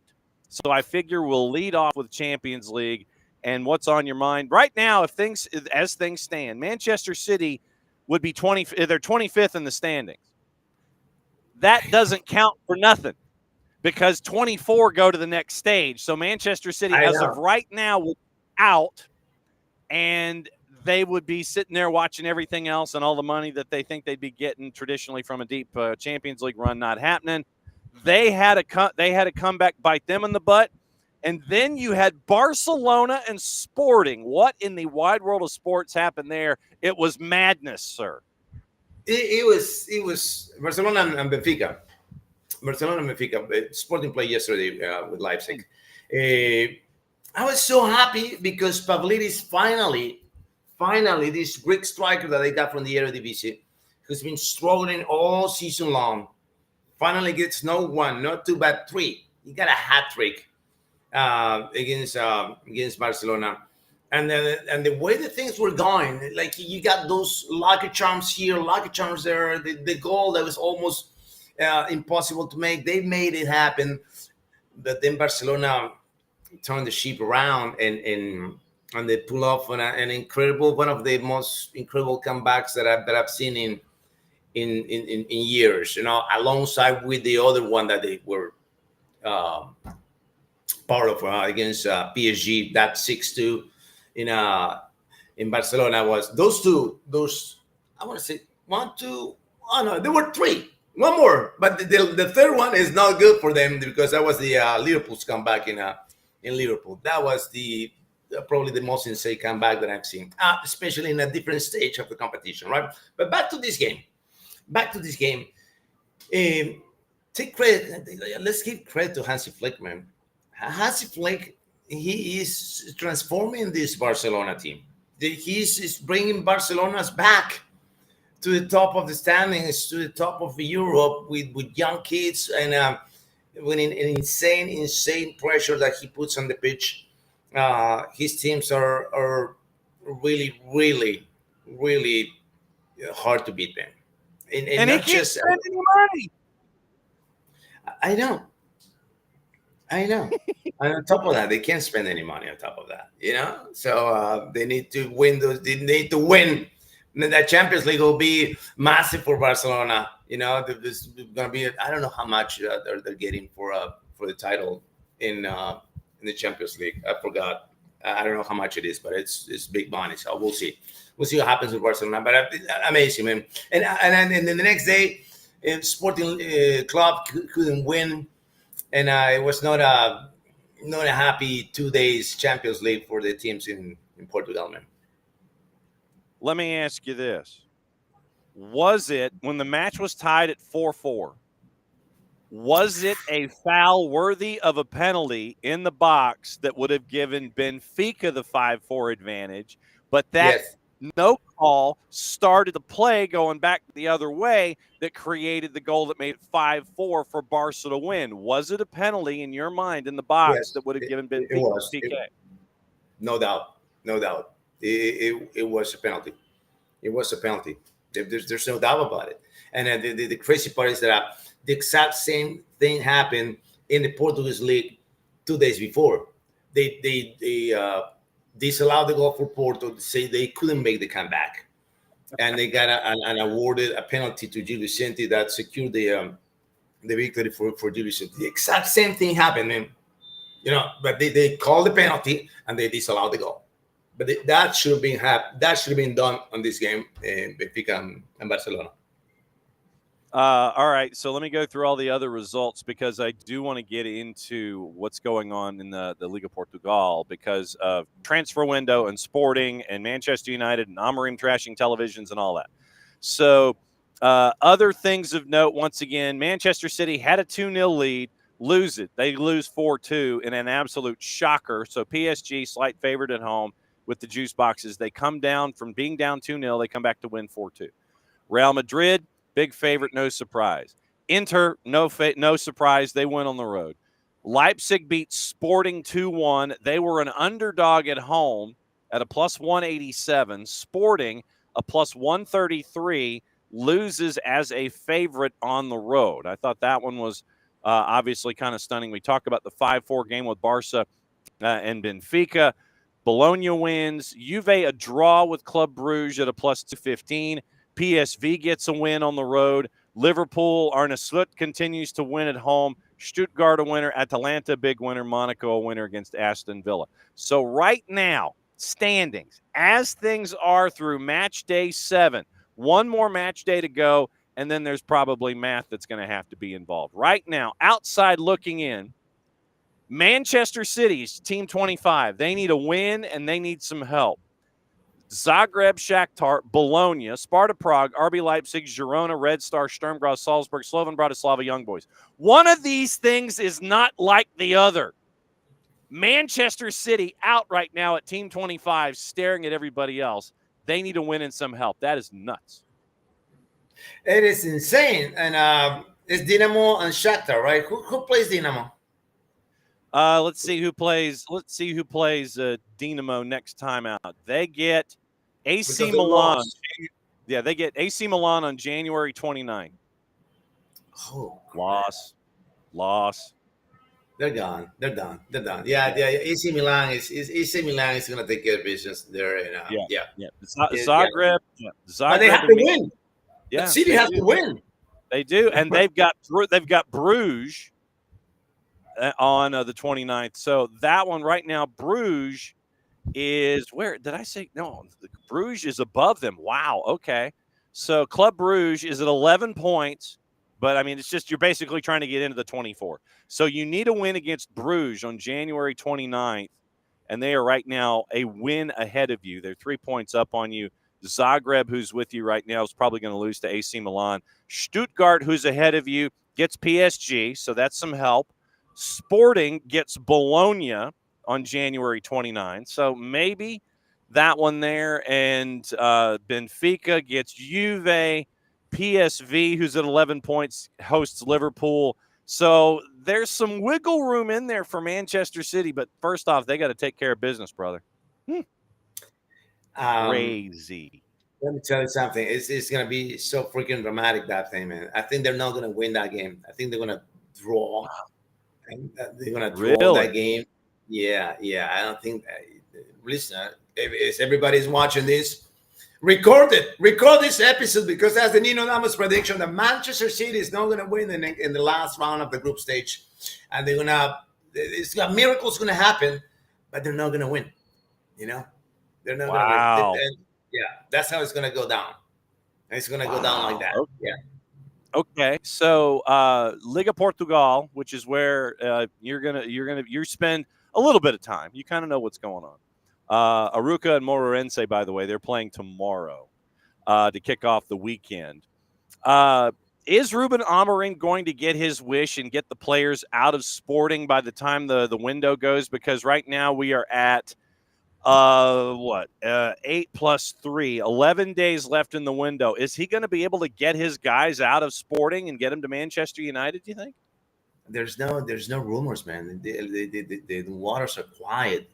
The waters are quiet. You don't feel there's no, because when something is about to happen, you get the rumors coming from this direction, from that direction, but it's calm, very calm right now. Transfer players transfer talk right now.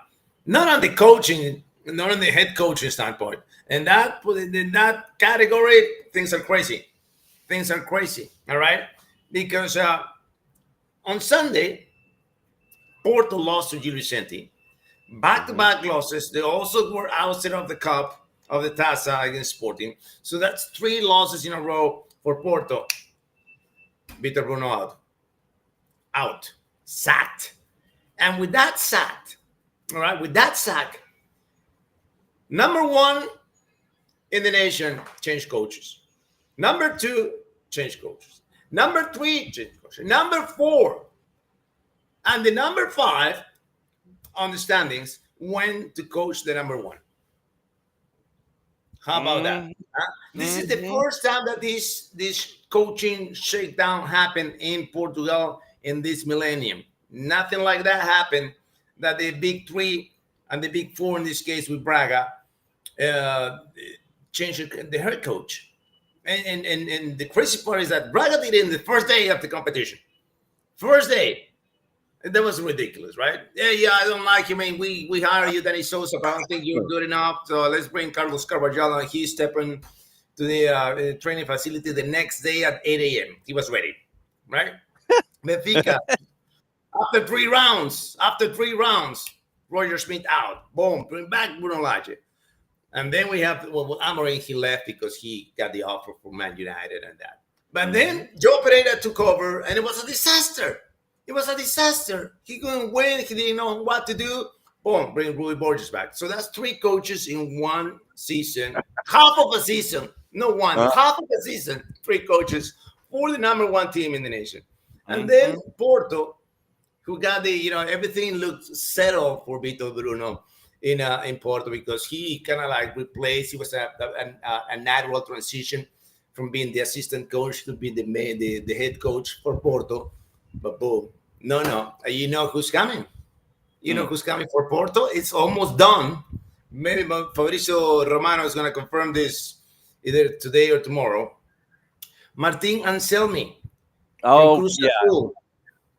Martin Anselmi from Cruz Azul is the name that is rocking Portugal right now.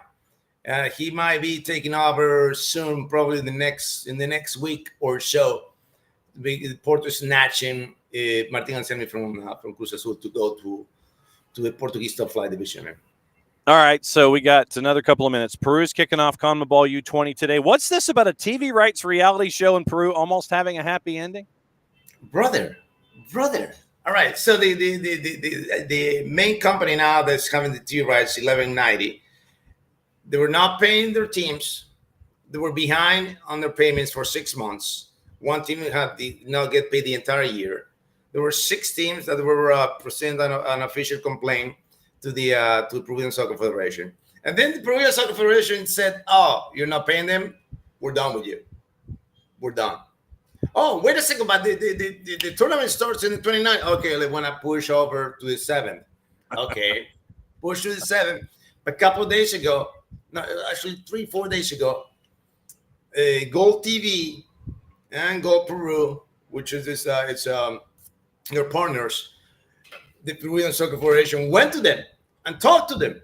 Hey guys, we're not happy with these guys from 1190. You think you might get you're gonna step in and take over? And Disney was involved too in this conversation, right?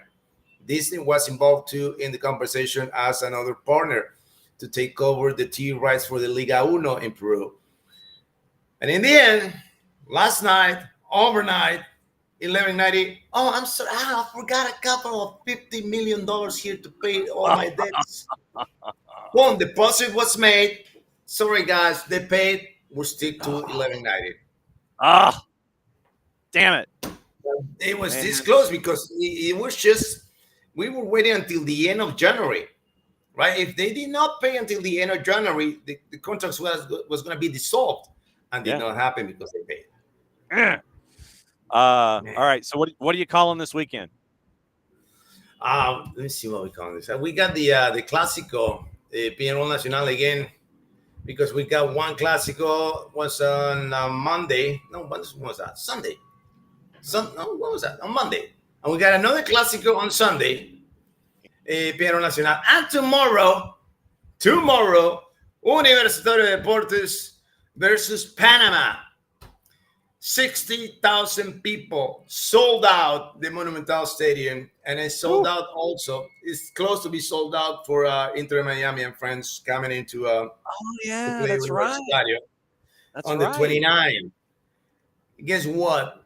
They the ticket pricing was crazy, was ridiculous, right? It was ridiculous, right? Mm-hmm. But the cheapest one was $120, which here is it's a lot. All right, 120, the cheapest one. Yeah. And everybody was saying, "No, nobody's gonna go." Like, they're only out of 60,000 tickets, 5,000 left. Wow. And we're 6 days away. Yeah, that'll get done. Are you going? No, I'm not going. I'm not going because I don't know yet on the 29th. Yeah, I don't have my. I might have a game on that day too, so I can't compromise. So I'm not gonna buy my ticket and they're like, "Oh, I'm sorry, guys, I can't go." You know, so we'll see. Well, we'll see. Well, if you're, I know, go for it. It's crazy because it's not settled yet who's gonna broadcast the game. As it now, it's Apple TV only. But here in Peru, Apple TV is like, what is that, brother? We don't have we don't use Apple TV here in Peru. What are you talking about? So they're debating. This is going to be one of the local channels. They're making a negotiation still because Inter Miami has these two right things, and they gotta put the numbers together and see. But most likely one of the main channels here in Peru is gonna broadcast the game. It's not settled yet, but probably they're not gonna miss this. They're not gonna miss this. No doubt. Let's see. So as always, He's on Gold TV. We catch it through Fanatis, fntz.co/soccer down here. Helps out Fanatis, helps out SDH, and is a chance for us when you dial up Gold TV, because you get the BNs, you get all the BNs. You get Nuestra Tele, Teise, CDO for the fans, and something called Gold TV. Because you know what you can get on Gold TV? You can get that guy, Nino Torres. He is class act among class acts, and it's always great to catch up with you, my friend, and find out what is going on your part of the planet as we go around the world in 30 minutes, sometimes with the fourth holds up the light board, and we sit there and go, we don't see no stinking light board. We just go right through it, and we go to the end. As always, my friend, great to see you. Have great calls, and we will catch up with you the next week, and you can give us the full breakdown of everything Messi and Friends from a massive stadium. And hit me one more time with your fight song before we get out of here. You going to dial it up for me? Yeah. Oh, hold on 1 second, brother. Hold on. Got it. Uh-huh.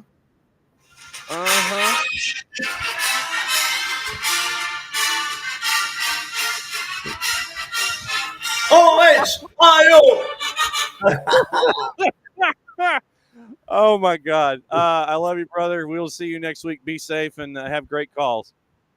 See you guys. Thank you for having me. All right. We've been fully loaded. That was a treat. That's always a treat.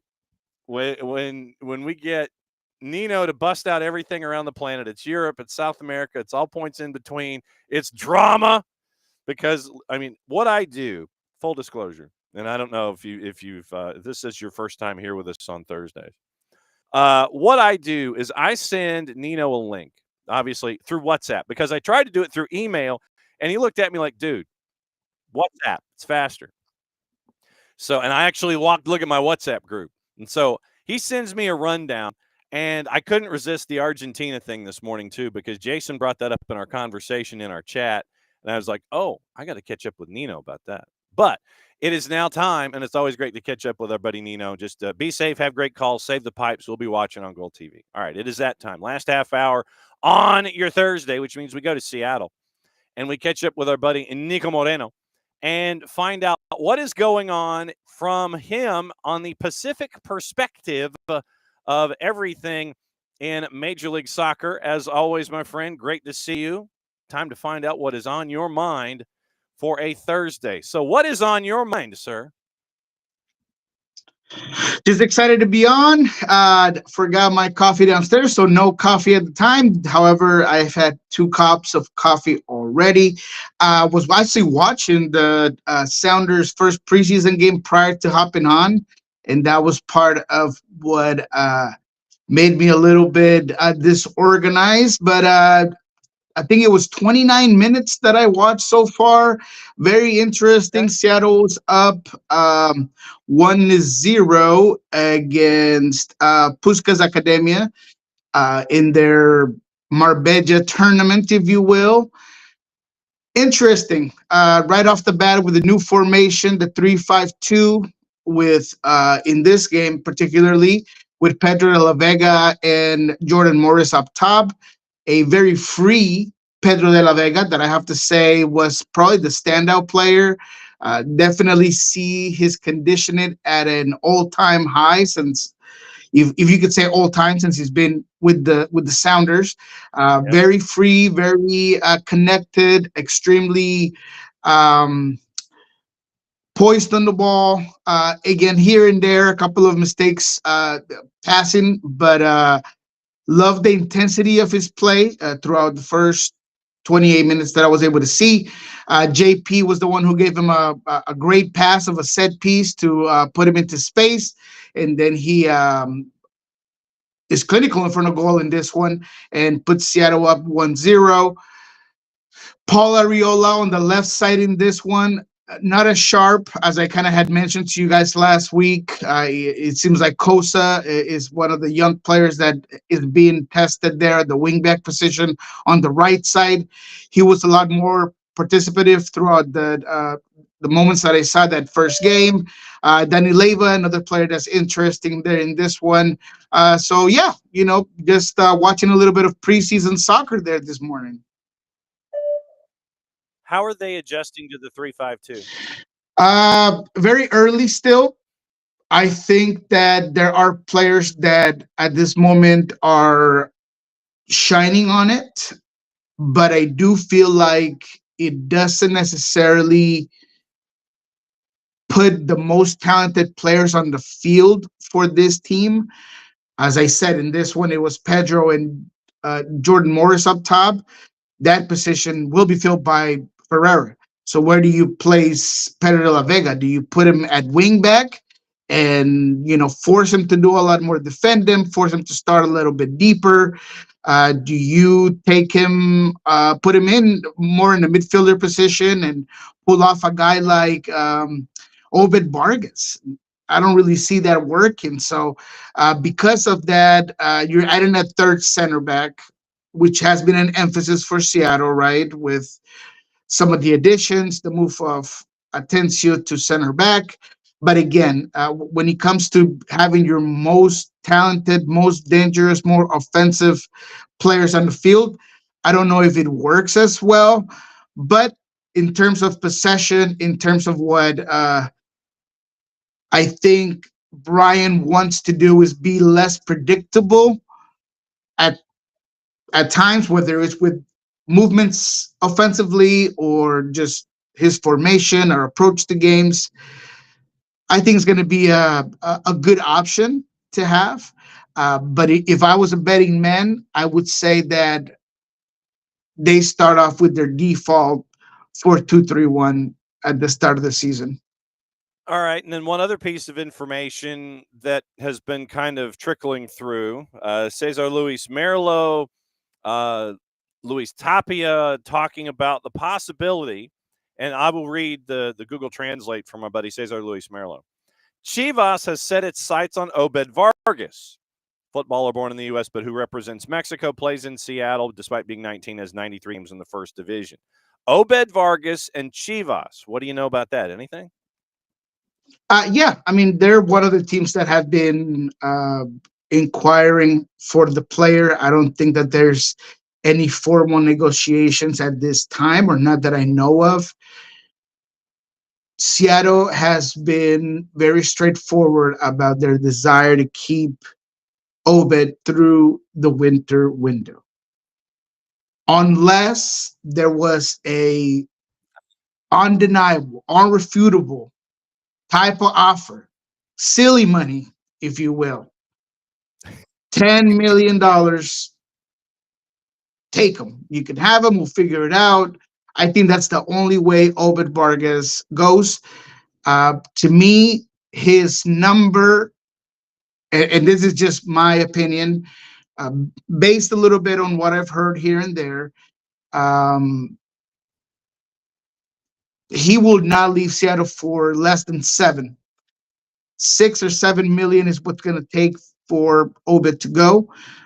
I've spoken to Obed Vargas several times. He has no desire to stay in the Americas. He wants to go to Europe. He wants his next step to be in a Premier team or Spanish team or German team. That's what he wants to do. I think it's foreseeable. There has been interest, and if he wants to make that European jump, I think that he definitely has the quality to do so. But there is a market. There is a big desire from Liga MX teams, specifically for a team like Chivas, that I think would be willing to put the money, because as you know, they're an all Mexican team, and they've had to do some tweaks here and there, where now they're doing some naturalized Mexicans and some Mexicans that are necessarily born in Mexico. And that used to be one of the things that I don't know if his fans or the club was so very proud of. But now, because the pool of players is so slim, getting a talented player like Obed Vargas would be a huge gift for Chivas. So if there's a team out there willing to pay 9 to 10 million, it's probably Chivas of Guadalajara. Yeah, and there were reports. You mentioned Liga MX, and I'll make this one move. There were reports, not news, but reports in the Miguel Almiron sweepstakes, that Cruz Azul was looking to basically double plus what Atlanta was looking for the purchase price for Miguel Almiron from Newcastle. There were reports out there, and this is the kind of silly money that we're talking about here that Liga MX teams throw out. The number, Atlanta gets 10 plus 2 for Miguel Almiron to return. The numbers were out there, and I don't know, like I said, I don't know how credible that is, but the number that was linked from Cruz Azul to Miguel Almiron was 29. And Miguel Almiron was like, nah, fam, I'm good. That's just reports. Like I said, it was a report that was out there. So you know that teams in Liga MX, if they have their sights set on somebody, they're gonna find the checkbook. They're gonna drive up in the big limo, and they're gonna sit there and pop that suitcase open on the trunk and go, hey, here. They're not afraid to do that kind of transaction at all. No, I mean, they see that there is a level of Just how they're competition wired. right now with MLS, right? And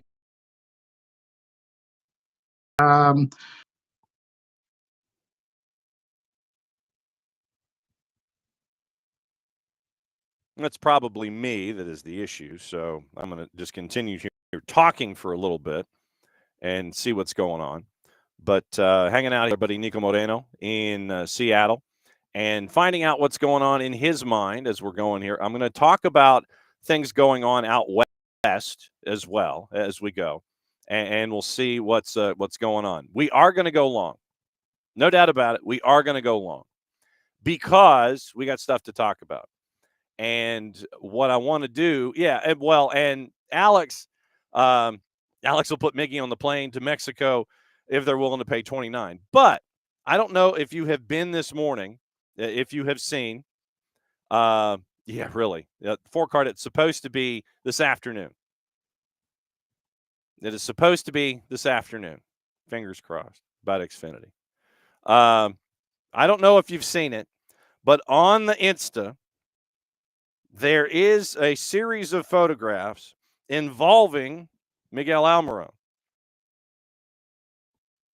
And they're in an airport, separate from the recycled photograph, call it that, of Miggy looking for an Uber at Charles de Gaulle, which was used, believe it or not, this week when it came to what's going on with Miggy. Once again, dialing back our buddy Niko Moreno. It's probably, I don't know when I lost you, my friend. Well, it's probably me because here's the situation. You notice that my camera angle's a little different? Yes. So here's right now, you know that the world is falling down on us, and Mother Nature's basically wagged her finger at Atlanta and said, no, you're not doing anything anywhere. It's not the snow that gets us here, but it's the ice.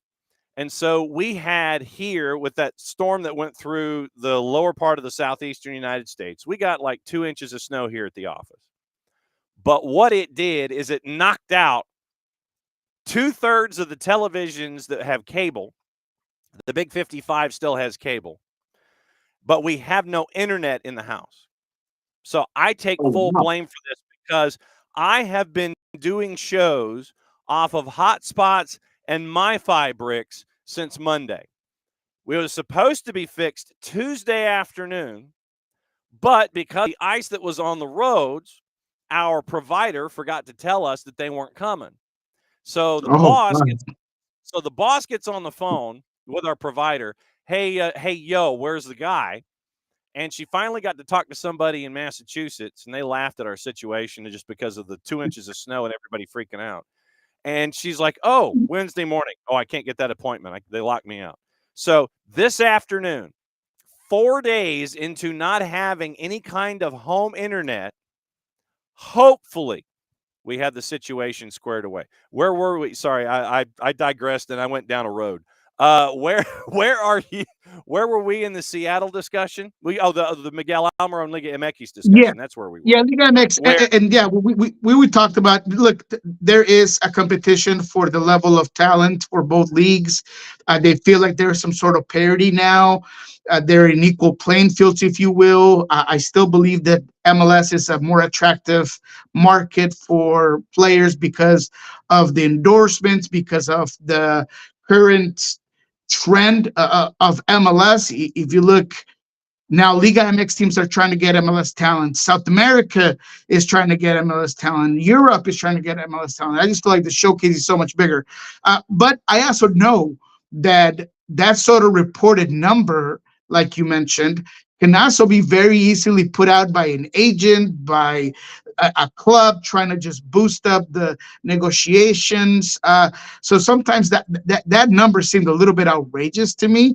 Don't know how much I believe it, but I really do think that Garth Lagerwey and Chris Henderson are going to put this thing through. And I think that you'll see Almiron here in MLS and in Atlanta, regardless of what you might hear on the other side. Yeah, because like I said, I was mentioning on Miguel's Instagram, if you follow the gram, the IG, or the Insta, whatever the kids call it, you go to his account. There's like a series of 6 photographs. You swipe through. The 5th one is him and his boss sitting there looking at Newcastle rather nicely on a rainy day from like a sidewalk cafe. And then the 6th one is in an airport, and they're arm in arm and they're walking away from the camera, whoever was shooting it. So fingers crossed that Miguel Almiron might be making his way across the Atlantic to lock things down with Atlanta United. And apparently Odson Edouard has turned down the chance to come to Major League Soccer, the £15 million price tag with Celtic. And Odson Edouard was kind of like, nah, I'm good. Okay, so then you sit on the bench at Leicester and you have fun. All right. There have been some other signings and moves, and I wanted to get your thoughts on them as we go here. Mark Delgado goes across town. I thought that one was really interesting. He's traded from LAFC or to LAFC from LAG as a part of a one team deal in like $400,000 of AM. What do you think about Mark Delgado going across town? I think it's good business. I think it's at a good price tag. He's a quality midfielder that gives you control, gives you specifically for LAFC, gives you a possession-based type of midfielder that I feel was very productive for the LAG anytime that he was on. Surprised a little bit, not so much because the Galaxy, I feel like, are in this new way of looking at things where they see a window, in my opinion, they see a window of we won last season and we're going to try to make the best out of it over the next 3 years. It's kind of like a win now mentality. So between Marcos Royce and trying to fit him into the squad and what they currently have, I understand that maybe they're going for a higher ceiling sort of situation. So why not move things around? And perhaps they surprise you and go out there and get a pretty good, decent wing back or fullback that they're currently looking at. So we'll see what he plays out with LAG. But for LAFC, I just think it's good business. Anytime that you have a guy from across the road that, there is some sort of animosity and rivalry, it's a plus, man. So I think it's a win for LAFC. And I think he's going to be I don't know if he's going to be a starter consistently, but he's going to be a very good rotational player for LAFC. San Diego has been making some interesting steps in building their roster. Luca De La Torre signs a 1-year deal on loan from Celta de Vigo through the 25 with a 26 purchase option. And then they follow that up with Anders Dreyer signing a 3-year deal to become a DP. What have you thought about San Diego, Tyler Heaps, and the build down there? Yeah, they've surprised me. The Luca De La Torre was a very good move. I think that there are not a lot of players with his skill set in MLS in a specific position. I think that he was one of the up-and-coming U.S. men's national team players that I was very keen on, and I understand where for him going and doing this loan in this time here in MLS can rise his value. It could up his minutes. It could up his um, amount of play time, which sometimes comes and goes when you are in his position. So that was interesting. I thought that the winger that they brought on, uh, that one I didn't have as targeted, but everything that I've been able to read and ask on him seems like he's going to be a guy that's going to come in and really help out this San Diego team. So the roster build has been very precise. I feel like they are adding and expending their resources on the right types of moves. We'll still see what happens with Chucky. I think he's the one that's going to put it all together because when it comes to Anders, when it comes to Luca de la Torre, those are good pieces, good players. They might be key components, but the guy that gives you that extra oomph, that gives you that amplification, that gives you that quality has to be Chucky Lozano. I'm still waiting for them to add up at the striker position. We talked about Raul, see what he can provide, but obviously something beyond that of a guy that maybe is going to be able to provide them with a lot of goals. But I like the roster build there in San Diego. Kevin Kelsey's been traded from FCC for $175,000 in combination Garber bucks. Kevin Kelsey, how do you see him fitting into what Portland is trying to do, knowing full well that Evander is not the happiest camper on the planet? Portland seems to be dealing with a lot of stuff. They got a lot of stuff on the plate right now that they're trying to figure out. It's like, okay, do I want to eat the vegetables first? Do I want to go to the dessert first? They're trying to figure out how they're going to attack the meal. And they've got a lot of questions because apparently everything there on the plate looks really good, but they got to figure out how they're going to eat, man. Yeah, man. Look, talent is not the issue to me in Portland. I thought last year they had one of the better rosters. I mean, in the Western Conference for sure. And it was the inability for Phil Neville to consistently keep that team on a high, and the huge defensive issues that they had last season was their Achilles heel. From the goalkeeping to the defending to just plain out managing games, that's where the issue for the Timbers was. So when it comes to Kelsey, I think he fits. And I think that Cincinnati underused him, undervalued him. I understand that, there are coaches that want you to do a little bit more when it comes to defensive pressures and triggers. But man, the guy is talented. He's a finisher. He has the frame to do a lot of things on the ball. I like his hold up play. I think that when you put him together with the Santiago Morenos and you put him together with the Evanders, if he sticks around, can he be a guy that plays with more up top? Can he be a guy that switches around? I mean, I just think that it's a great addition for Portland, but it doesn't correct what made this team a non-playoff team, right? We'll never forget the Vancouver smacking, and I'm sure that Phil Neville will never forget that day either. So until they figure out what it is that they have to do to be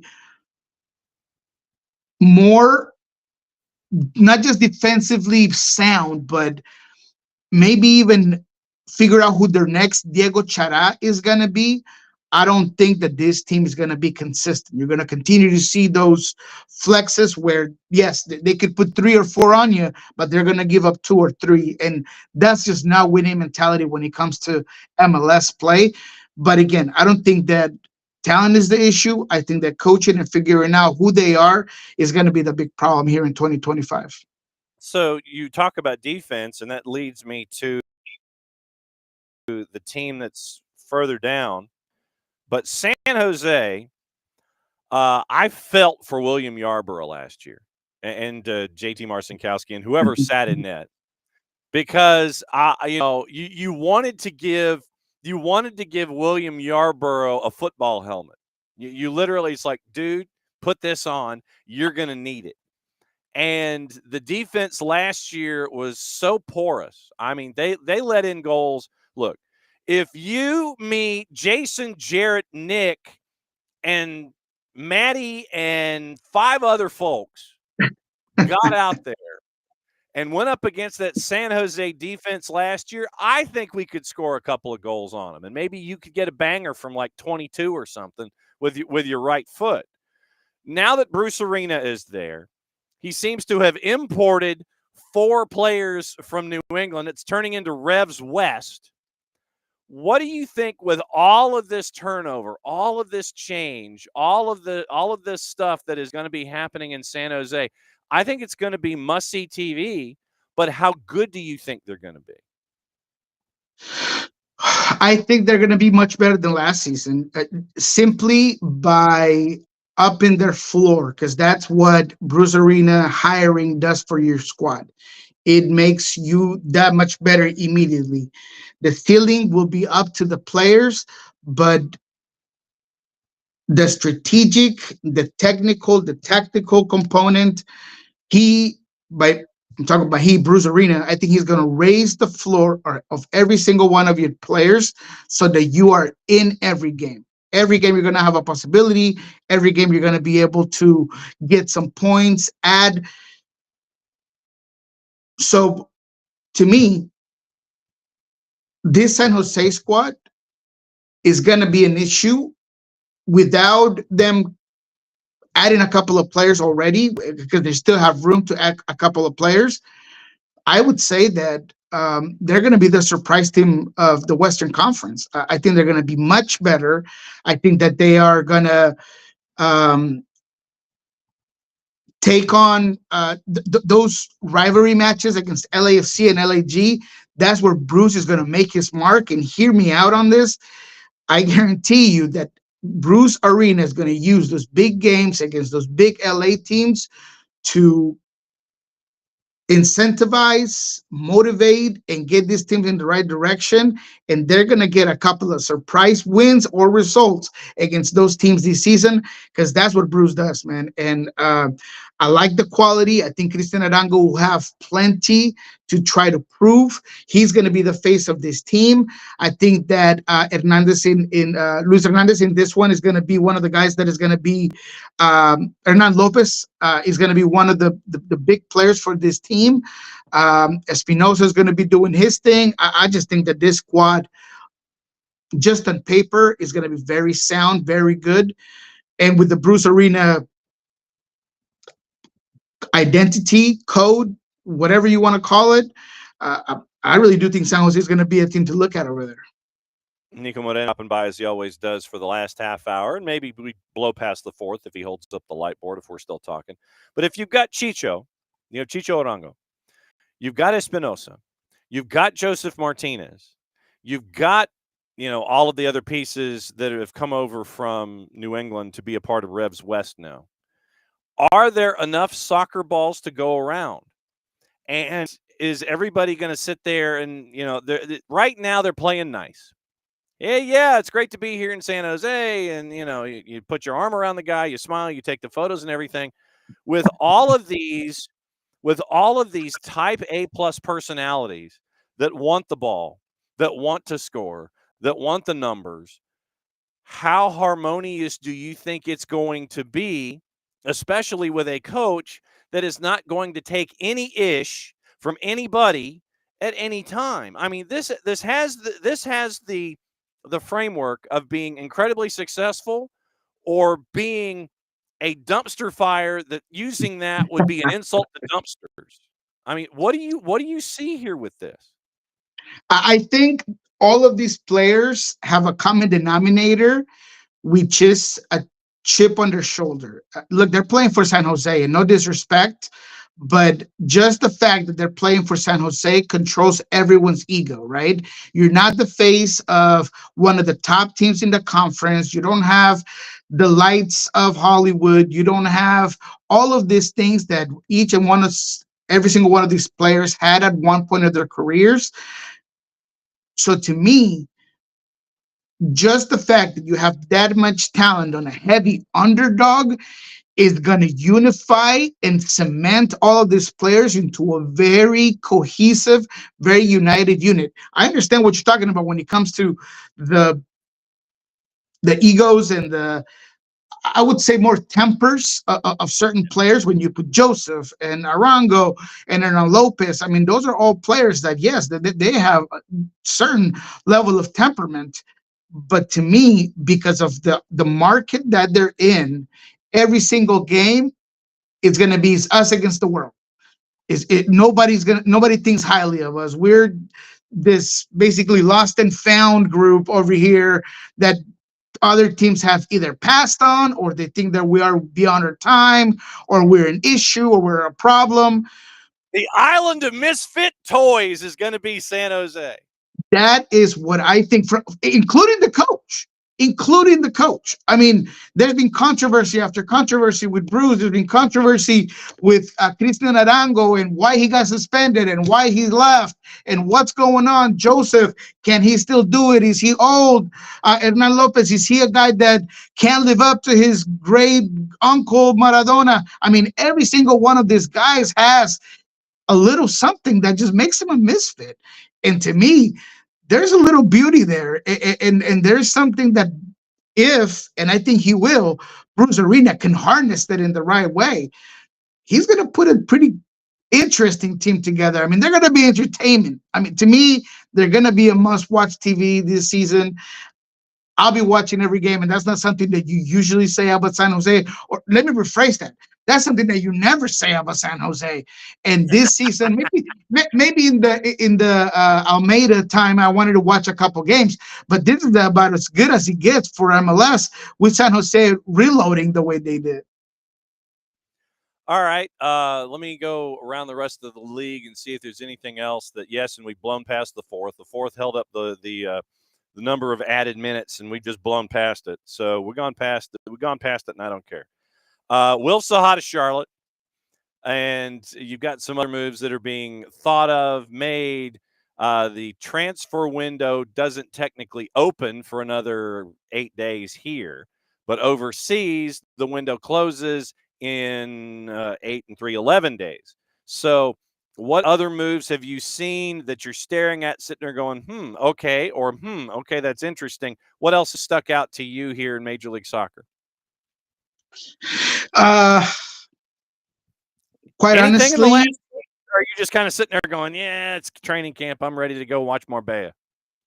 no, I'm interested to see the final product of Atlanta. I mean, they're the team to me that has the checkbook, they have the infrastructure, and they had a team that surprised more than one person there in the playoffs.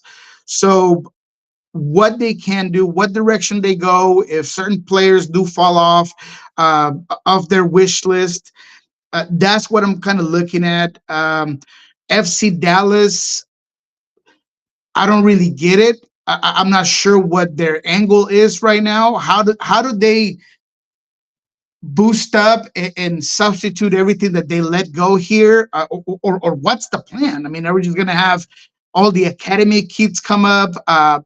So I think we're in a point where I want to get to the end of the transfer window so I can figure out what is the angle from all of these teams that have all these outbound moves and haven't really replaced those with other specific players. I thought that New England Revolution is another team that is very inconsistent on what it is. I mean, I don't see the vision. I don't see what they're going to be doing down there, from the coaching to the roster build to the guys that have left. You don't hear anything else of what's coming in. So I'm more concerned about the teams that maybe you haven't heard enough about when it comes to inbound movement, and those teams that they have a market, or they have a floor, or they have a brand that demands a little bit more respect than maybe what we've seen over the couple of years. So those are the teams that I'm going to be kind of looking at while the transfer window gets ready to close. And so if my math is right, I think you're probably in the middle of the second half. Since I know you're in a hotel room in Marbella, Spain, and you took the time to come into a conference room to catch up with us about what's going on. You can catch the rest of the second half of match number 1 after we let you go. What else is up on the board for El Rolo in W on the 280 character app? Yeah, we're hoping to get together this Friday to do another update of Nos Arietes, which is going to be our new little podcast there with Sandra Hard. So check that out. We're going to be getting together Friday. We'll talk a little bit about some of the minor movement that happened here in Seattle. Brodillo Rodriguez was waived by the team. That caught some people by surprise. He was an interesting player that broke a record for Tacoma Defiance in terms of goals in the season. I had hopes for him, but it seems like with the formation change, he didn't quite fit. So, where he goes and all that's going to be quite interesting. So we might talk about that. No, we'll definitely talk about that on Friday with Jeremiah O'Shan. Again, I'll be doing another space here on Friday for all that want to come in and let it out Fridays. So that's all we have going on for right now, but always excited to be on with you, John. I appreciate it. As always, my friend, great to see you, and we will catch up with you soon. And you know that you can crash at any time if you want to sit there and go, bro, I got something to say. It doesn't just have to be here. You can crash in any time. We'll always make time for you because you are part of the fam, and you know that you can come in at any time. So it's always great to see you, my Appreciate it, friend. man. I got 2 things in the works. I got two things cooking that if they come out, I'll be giving you a call and say, hey, man, when is your first show of Wednesday or Tuesday? Yep. And well, hey, it's always we always start at 6:05 Pacific for you, so you can either wake up whenever, because we are 6:05 to 8:05 out there. Now it's 11 minutes after 8. So go see the rest of your match. We'll catch up with you next week, my friend. Thank you, my friend. All right, there goes Niko Moreno, and he's going to go watch Spain, Marbella, and Spain and everything. So, all right, here we go. We are officially in added time because we had a lot of stuff to talk about. We did.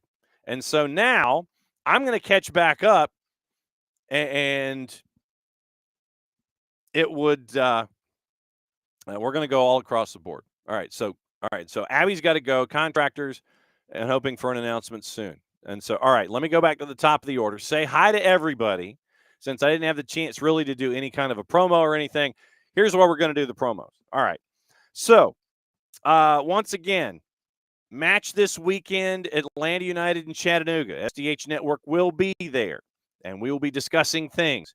Maddie and I think, are going to be a part of the post-game report and the full-time report from Fort Finley. And I think there's not going to be a pregame show really with 92.9 The Game on the Odyssey app with Mike and Jason, but you can listen to the match there, and you can catch up with everybody on the full-time report from Fort Finley. And I don't know if you saw it, but what I would do if is hit the breaking news sound and let you know about what's going on us and Birmingham. But we actually do have something akin to breaking news, and it has to do with an appearance. And so we will be appearancing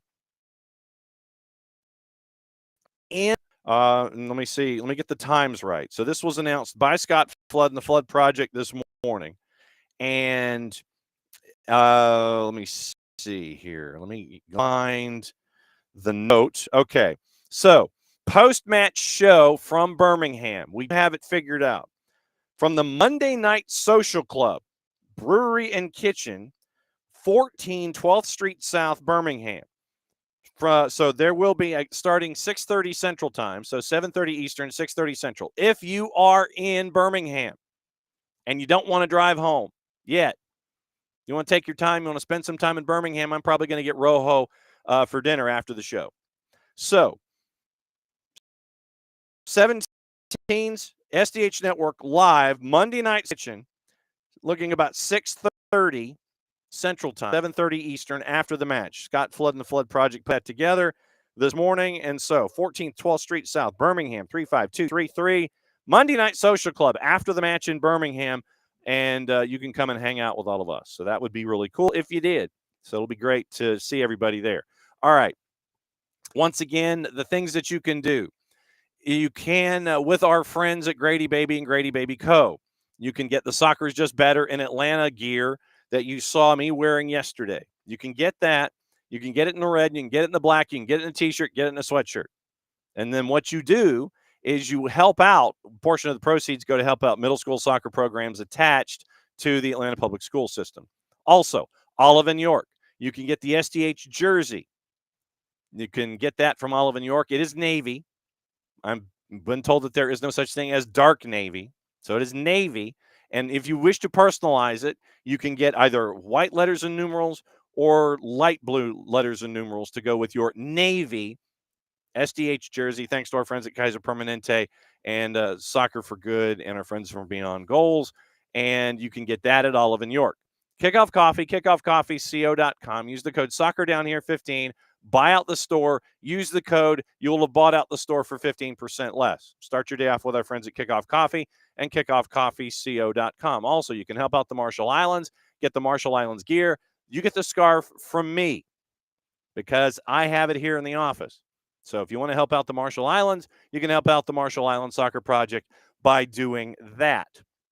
So, all right, here is what we know about what might be going on in and around the world of soccer. All right, we've mentioned something of the Miguel Almiron Instagram post where he and the boss are walking into the apparent airport sunrise Newcastle unknown for. So we'll see what all of the other things. The other breaking news locally: Apotheos is moving to USL League 2. Literally this season. So they're moving into the Southern Division in USL League 2. That has happened. That was announced at 10 o'clock this morning. So Apotheos taking the next step in their growth as a soccer franchise. So that means, obviously, that we're going to be efforting Coach Mercado, the front office, everybody there at Apotheos to come on and talk about it. RSL has signed Australian striker Ariath Peel. The A-League MacArthur FC arrives through the 2027 season, club option for 2028, pending a P1 visa and an ITC, eligible to join them for the 2 California-based preseason training stints prior to the CONCACAF Hemispheric Extravaganza round 1 leg in San Jose, Costa Rica against Herediano. So Claret and Cobalt have signed Ariath Peel, forward from Adelaide, Australia, 20-year-old Australian, via permanent transfer from MacArthur FC in Australia. We should all probably consult BAM and find out what. Jackson Conway has re-signed with the Charleston Battery for a second season. And that 32 matches last year and 4 goals en route to the team's run to the Eastern Conference Final. 2 paragraphs from Jackson Conway in the release from Charleston Battery. Impact player off the bench in the release, according to the Battery themselves, in the first half of the year, scoring all 4 of his goals as a sub. Also, all scored at home at Patriots Point. So started in the Battery's 3 playoff matches as well. So we all know Jackson Conway. And now, next season for the roster in USL Championship, right now they've got Luis Zamudio, and these are names that we know, unless you're a true sicko and then what goes on with USL Championship. On the backside, Joey Apononu, Leland Archer, Langston Blackstock, Nathan Dos Santos, Josh Drack, Mark Segbers on the defense. In the midfield, Chris Allen, Aaron Malloy, Emilio Icaza. Forwards up top, Jackson Conway, Zeke Soto, MD Myers, Douglas Martinez. So that is the look for the Charleston Battery. Now, going through what is the word overseas this morning involving transfers and such. We'll get into that and discuss what's going on. Everton and West Ham both considering a move for Dan Neal from Sunderland. Juve have confirmed Randall Colomawani has joined on loan to the end of the year. And this is all courtesy of our buddy Ben Jacobs. Coventry's pursuit of Rangers winger Robbie Matondo is in doubt as the interest payments. Tim Steighton's future at West Ham in serious doubt. Influence diminished following his fractured relationships with Moyes and Lopetegui. Graham Potter set to bring in recruitment expert Kyle McCauley, which could mean that Steighton could depart. Let's see what else is going on. Julio Enciso from Brighton. Ren optimistic of completing a £10 million move. Kyogo Furuhashi. Celtic have had interest from multiple Premier League clubs as well. Talks have also taken place over re-signing winger Jota from Ren in a separate deal. So that's Furuhashi watch. Odson Edouard, it was announced, there were reports this morning, not interested in Major League Soccer. So that 15 million happen either. Manchester United optimistic a deal can be made for Dorgu, and Marmoush will wear number 7 for Manchester City. They have now received, meaning Manchester City, a formal loan. Milan move finalized this week. Option to buy. Already pre-agreed to terms until 2027 in case it's activated. Renato Vega will join Juve on loan. That's from Fabrizio Romano. The loan fee of just over $3.5 million. No option to buy. Vega wants first-team football with the 2026 World Cup in mind. The move for Marmoush, contract through 2029. Fee is 70 plus 5, so 75 million euro, and that is where that is with the Ben Jacobs move. So Fabrizio Romano is on his table. Then we'll get into the other gossip, rumor, and innuendo. What to watch, watch it, and we'll say hi to everybody and answer questions. So Chelsea agreed. Chelsea are set to approach Manchester United for Garnacho as expected. Napoli remain keen. No agreement at 50 million euro in the package. Rejected by Manchester United, also now working on an Adeyemi deal. Chelsea spoke to the players' camp, now going to discuss it with United. They are not, however, working on Reda Belahin. At this stage, the Verona midfielder not close or in talks to join Chelsea as the club has different targets. Willian has just arrived in London with his agents to assess options with more than 3 English clubs on signing him immediately, available immediately as a free agent after leaving Olympiacos, ready for a new chapter. Also remember that it looks like Świderski is heading to Olympiacos. So Greek league for Świderski. RB Leipzig closing in on a deal to sign French's Tidiam Gomis from Caen. Despite approaches from Everton and Italian clubs, RB Leipzig ready to seal the deal, according to Flavian Plettenberg from Sky Sports Germany. Jeremiah staying at Deportivo La Coruña have rejected the bid from Chelsea and Blueco for Jeremiah, so that did not happen. Eintracht Frankfurt completed the deal for Ayel Wahi from Marseille. It is 26 million, 3 million add-ons and a 12% sell-on clause. Medical say, according to Romano, after 6 months, an important striker for Eintracht. Also, we mentioned Gacho and La Coruña. Sevilla and Akor Adams deal set to happen. 5.5 million euro transfer fee from Montpellier. And despite links with other clubs, going to Sevilla as revealed. Here we go soon. Milan confirmed Emerson Royal out the next 8 weeks with a muscle injury. The move to Galatasaray now due to collapse. Parma and Celta de Vigo showing interest in Grady Diangana as a potential free agent next year. Burnley have offered a contract, turned down the proposal. Mentioned Kolo Muani, a million euro loan fee, 2 million euro in add-ons, 2.6 in extra cost confirmed by Juve. The picture has been taken by Enciso in the Ipswich gear, so that is officially official. Kyle Walker undergoing a medical at AC Milan, formal signature to follow. Once again, Bahashi and Jorge Sampaoli, we're getting it done. It should be sealed today. Permanent deal in excess of 10 million euro for Celtic. And Loic Badet's deal between Villa and Sevilla not advancing. Villa's bid was 23 plus 3 in add-on, so 26 million total. Napoli and Dortmund discussing a package worth 45 to 50 million euro for Karim Adeyemi. Direct-to-club contact made today. And yesterday, Napoli have approached the player for terms as they continue to go. Gerard Martin arrived to sign a new deal with Barcelona. Next up, Ronald Araujo. Manchester United preparing a new proposal for Lecce. Jorgu not expected to reach the 40, trying to advance after 27 million euro turned down. Anthony could be a part of the Man U squad again today as they prepare to check documents for his transfer to Real Betis. Verbal agreement on loans remain done, not in danger. United working on a replacement. Diego Carlos confirmed as the new Fenerbahce player from Aston Villa. Next up, Milan Skriniar. We mentioned Marmoush and Kyle Walker, and it looks like Araujo is going to sign a deal to 2031.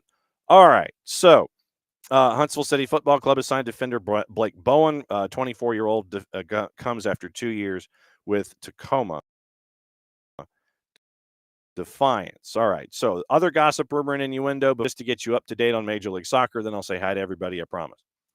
Demario McIntosh, a 4-year contract with the Revs as a homegrown, includes a 2029 option. Gavin Bieber signed by transfer from RSL to Brøndby. We mentioned Mark Delgado in our conversation with Nico Moreno. Logan Farrington signed a new 3-year contract extension with FCD, options for 28 and 29.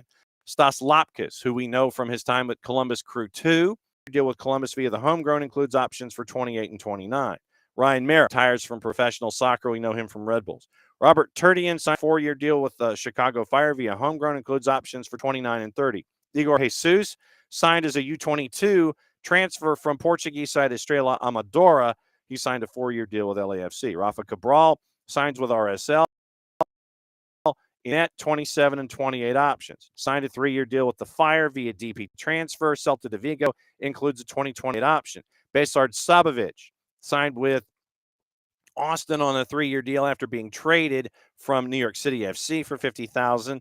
Luka Gavrin signed a 3-year contract extension in Toronto. Maya Yoshida signed 2 years with LAG. Now, the other gossip, rumor, and innuendo from, I did not hit the N. This is Fat Fingers taking over here. So the other gossip out that we know from the morning. Rashford, Barcelona executive Tuesday, as he's looking for a route out of Manchester United. They're still under 1v1. Arsenal made a tentative inquiry about signing Benjamin Sesko from RB Leipzig. Sesko scored yesterday for Leipzig, by the way. Garnacho, Vlahovic, we mentioned, Napoli mentioned. A trio of Celtic, Chelsea players could leave this month. Vega pushing to join Juve, we mentioned that. A midfielder, Cesare Casade, subject of an £11.5 million bid from Lazio. Ben Chilwell attracting interest from Everton. That's from the 4-letter paper. Take the information at your own peril. Nottingham Forest is prepping a £60 million bid for Mateus Cunha from Wolves. Remember, he still hasn't signed his new contract yet. We mentioned Douglas Luiz. Paul Pogba has several offers from teams inside Europe's top 5 leagues. An agreement is not imminent. Mentioned Tim Stuyton's future at West Ham. West Ham also in negotiations with Leuven for Dutch midfielder Ezekiel Banzuzi, who is 19. Everton have expressed an interest in Sporting's winger Marcus Edwards. We mentioned Emerson Royal and Galatasaray. Dorgu Lecce and Manchester United. Napoli hoping to beat Manchester United to the signature of Dorgu. And it looks like Villa and Newcastle set to battle it out for Fikayo Tomori over at AC Milan. Now, let's get into what's on you guys' mind, and I'll say hi. Morning, Alex. Morning, Will. Might have one DP in travel. Will wants to know about the boss and the wrist. And thank you for asking, by the way. She's still navigating. I mean, she has the wrap on instead of the cast. I think we're getting the cast on February 4th. So as a public service, I'll let you know now. Probably not going to have a morning show on February 4th because I have to take the boss to get a cast. So we'll keep you posted on that. But she's still navigating. I mean, we're eating a lot of stuff that's easy to prepare. I'm eating a lot of leftovers. And, we're just trying to navigate it as best we can. And she's still trying to figure out the whole thing about and getting shirts on and, making sure that you don't take that you can put the clothing on over the wrap, that the wrap doesn't come off when you're taking your clothing, those kinds of things. So she's navigating. She hates writing with her right hand, but she still does right now still have the fingers available. And we, as a part of her physical therapy, at least right now, we have to make sure that she can, that she can type and that she can wiggle them. So those are the biggest things right now. Her biggest challenge is, making sure that the wrap stays on. If you're trying to put on like a shirt or a jacket or something and trying to do something with one hand, that's not your dominant hand. So that's, well, like I said, thank you for asking. Morning to Rich. Morning, Ricky. Yeah, Rich, reserve the right to laugh about all the ice stuff. Morning, Tom. Amelia says his wrist was left and he writes left, learned to take notes right-handed, use pen or pencil back in those days. Yeah, I mean, so for me, I'm right there with you. When I grew up, I was writing left-handed. My teacher in second grade said, since I was getting ends, that I needed to change hands. So I changed hands to the right hand, and so I wrote right-handed through elementary school. To stay awake in lectures in college, I relearned how to write left-handed. So if I want to write something, I'll write it left-handed. If I want to write it quickly, I'll write it right-handed. Other things I do with my left hand, and I'm a completely left-handed athlete. Kick, throw, bat, golf, tennis. Tennis, I actually have 2 forehands. I can go 2 forehands either way. The chop forehand with the right or the baseball grip, but that's a right-handed. Because the right hand's on the bottom. It's right-handed ground strokes, but I can do, chop forehand either hand, but most of my athletics is left. So, but yeah, I've relearned how to write left-handed after elementary school and high school. Yeah, Will said, man. Will, mailroom closed yesterday at work, impacts him directly because he needs stuff from him. Haven't gotten that memo, so off to work he goes. Boo. Abby is in her construction zone. And so I just hope that they can get it done. Yeah, ice in various levels. Morning, Rick. Morning, Emilio. Morning to Rich Ransom. Morning, Abby. And Abby, can we please have an announcement or two today? And Rich, I think you're right. I think that the whole thing about the amount of food that you purchase versus what they tell you a serving is definitely for buying more. Because if you buy more, if you buy a second container, it still doesn't work. Because there were 16 in the container and they said that 3 is a daily serving. So even if I bought a second container, I'm still 1 short of having an even number of servings across the board for this particular product. The mini cinnamon rolls, M-I-N-I, cinnamon rolls. That's what they were, the mini cinnamon rolls. 16 to a package. They say the serving is 3. That leaves you with 1. So 2 days you're either eating 2, or 1 day you're eating 3, or you're eating 4, and it's done. So it's ridiculous. Yeah, Abby, broken nose last night. There's the big thing, the big quote in the post game with Sarah Walsh, Dunny, and DMB talking to Mauricio Pochettino about the broken nose. Full credit to Diego Luna wanting to still be out there. But yeah, he didn't want to tell him it was broken. Didn't want to tell him and didn't want to talk to him. Soundbites available over at the USMNT. Let's see. So morning, Will. Morning, Abby. Yes. Rich is definitely got his analysis of Jack McGlynn. Yeah, Will talking about Milhevic, Matko Milhevic. We have to do that. And yeah, hopefully sooner or later something will be exchanged in fun. Diego Luna, fun to watch, great scrappiness, according to Tom. Camp Funfetti, according to Ricky. We'll see if that sticks. And yes, Thomas is correct. Some cupcakes are too big to eat by hand, therefore inferior to slices of a regular cake, which reminds me, I still have my anniversary cake. Still have a slice or 2 left in the fridge from the anniversary tour. Yes, and this is also true. Thomas is absolutely correct that the ratios, many cupcakes have an inappropriate ratio of icing to cake. But I like icing, though. And Thomas is not a big fan of all of the icing. Also on the board, let's see. Yeah. Plus, during the week, do they know in Orlando what they were charging? There were not a lot of people there last night. It was crappy weather. It was cold. And I don't want to know what the prices were. Ricky, smart man. Cupcakes at the wedding. Same with donuts. Too much is too much. That's why you just get glazed. Ricky says. Thomas, I would think that he says some donuts completely filled to the hole and with icing. Those are dang near impossible to eat without making a giant mess. I would just call them. What's the what is it that the raspberry? It's not a Danish, but when they just have, it's not a donut and they just literally fill the thing with icing and you eat that. That's what that is to me. Abby had a Krispy Kreme craving at 2 a.m. Waking up from her chair, moving to the bed to find out Krispy Kreme's no longer open 24 hours. What is that? That is so un-American. Morning OG, when it comes to cake, cupcakes, and donuts, anything but dry and bland. Last night passed the test with the USMNT. Fun to watch. Abby's used to be by the Big Chicken. Okay. Tom says, same with a Bloody Mary. Don't need an entire slider, a whole pickle, multiple other accoutrements in the drink. Need a more efficient alcohol delivery system, as if I'm drinking a Bloody Mary. Probably means that he is hungover. Let's see. Rich says, in conversation with Abby, an individual bunt cakes, very, very strong idea. Rich and Abby, also maybe some of the fans do understand it's not the biggest names on the M&T playing against the biggest of opponents, and yet you end up charging what you charge. Absolutely bunt cakes. I like that idea. Thomas says, and if you don't read the word bunt in a heavy Greek American accent, and then they say, it's cake, you're missing out on, absolutely missing out on a hilarious movie.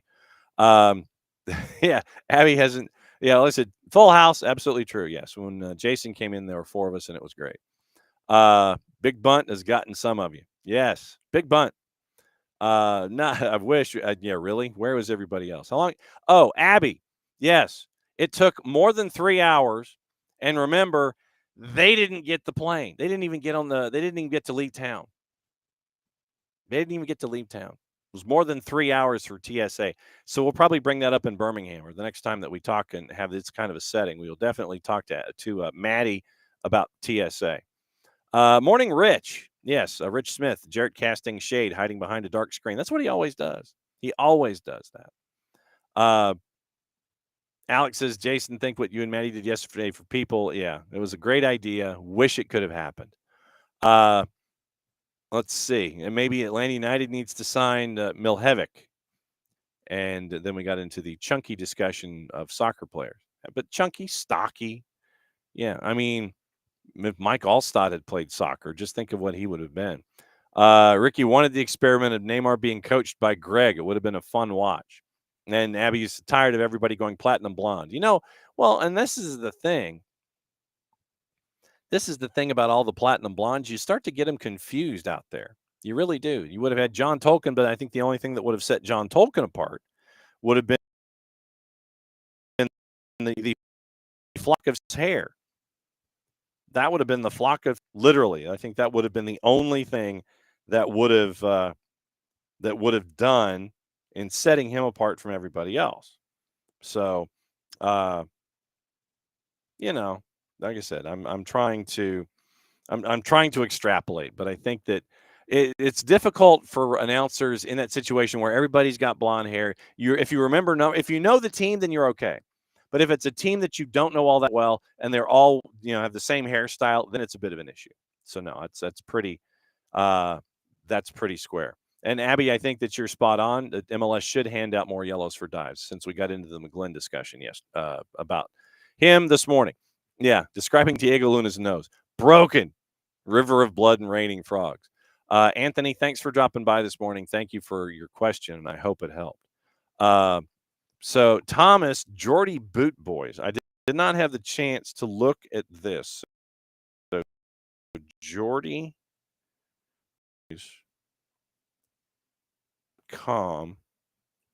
in their transfer section. Okay, so let me check this out, since I did not have the chance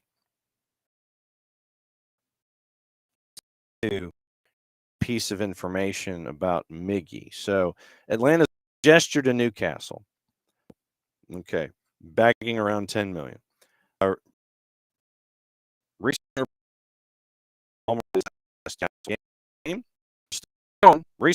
words have revealed what Atlanta are allowing. Moves back to the 5 MLS season doesn't start until February 2nd. If Almiron were to join this week, he wouldn't play a competitive fixture into the busiest period of the season. Need as many bodies as possible. Oh. When asked about Almiron on UFC Matters, and also here on this show,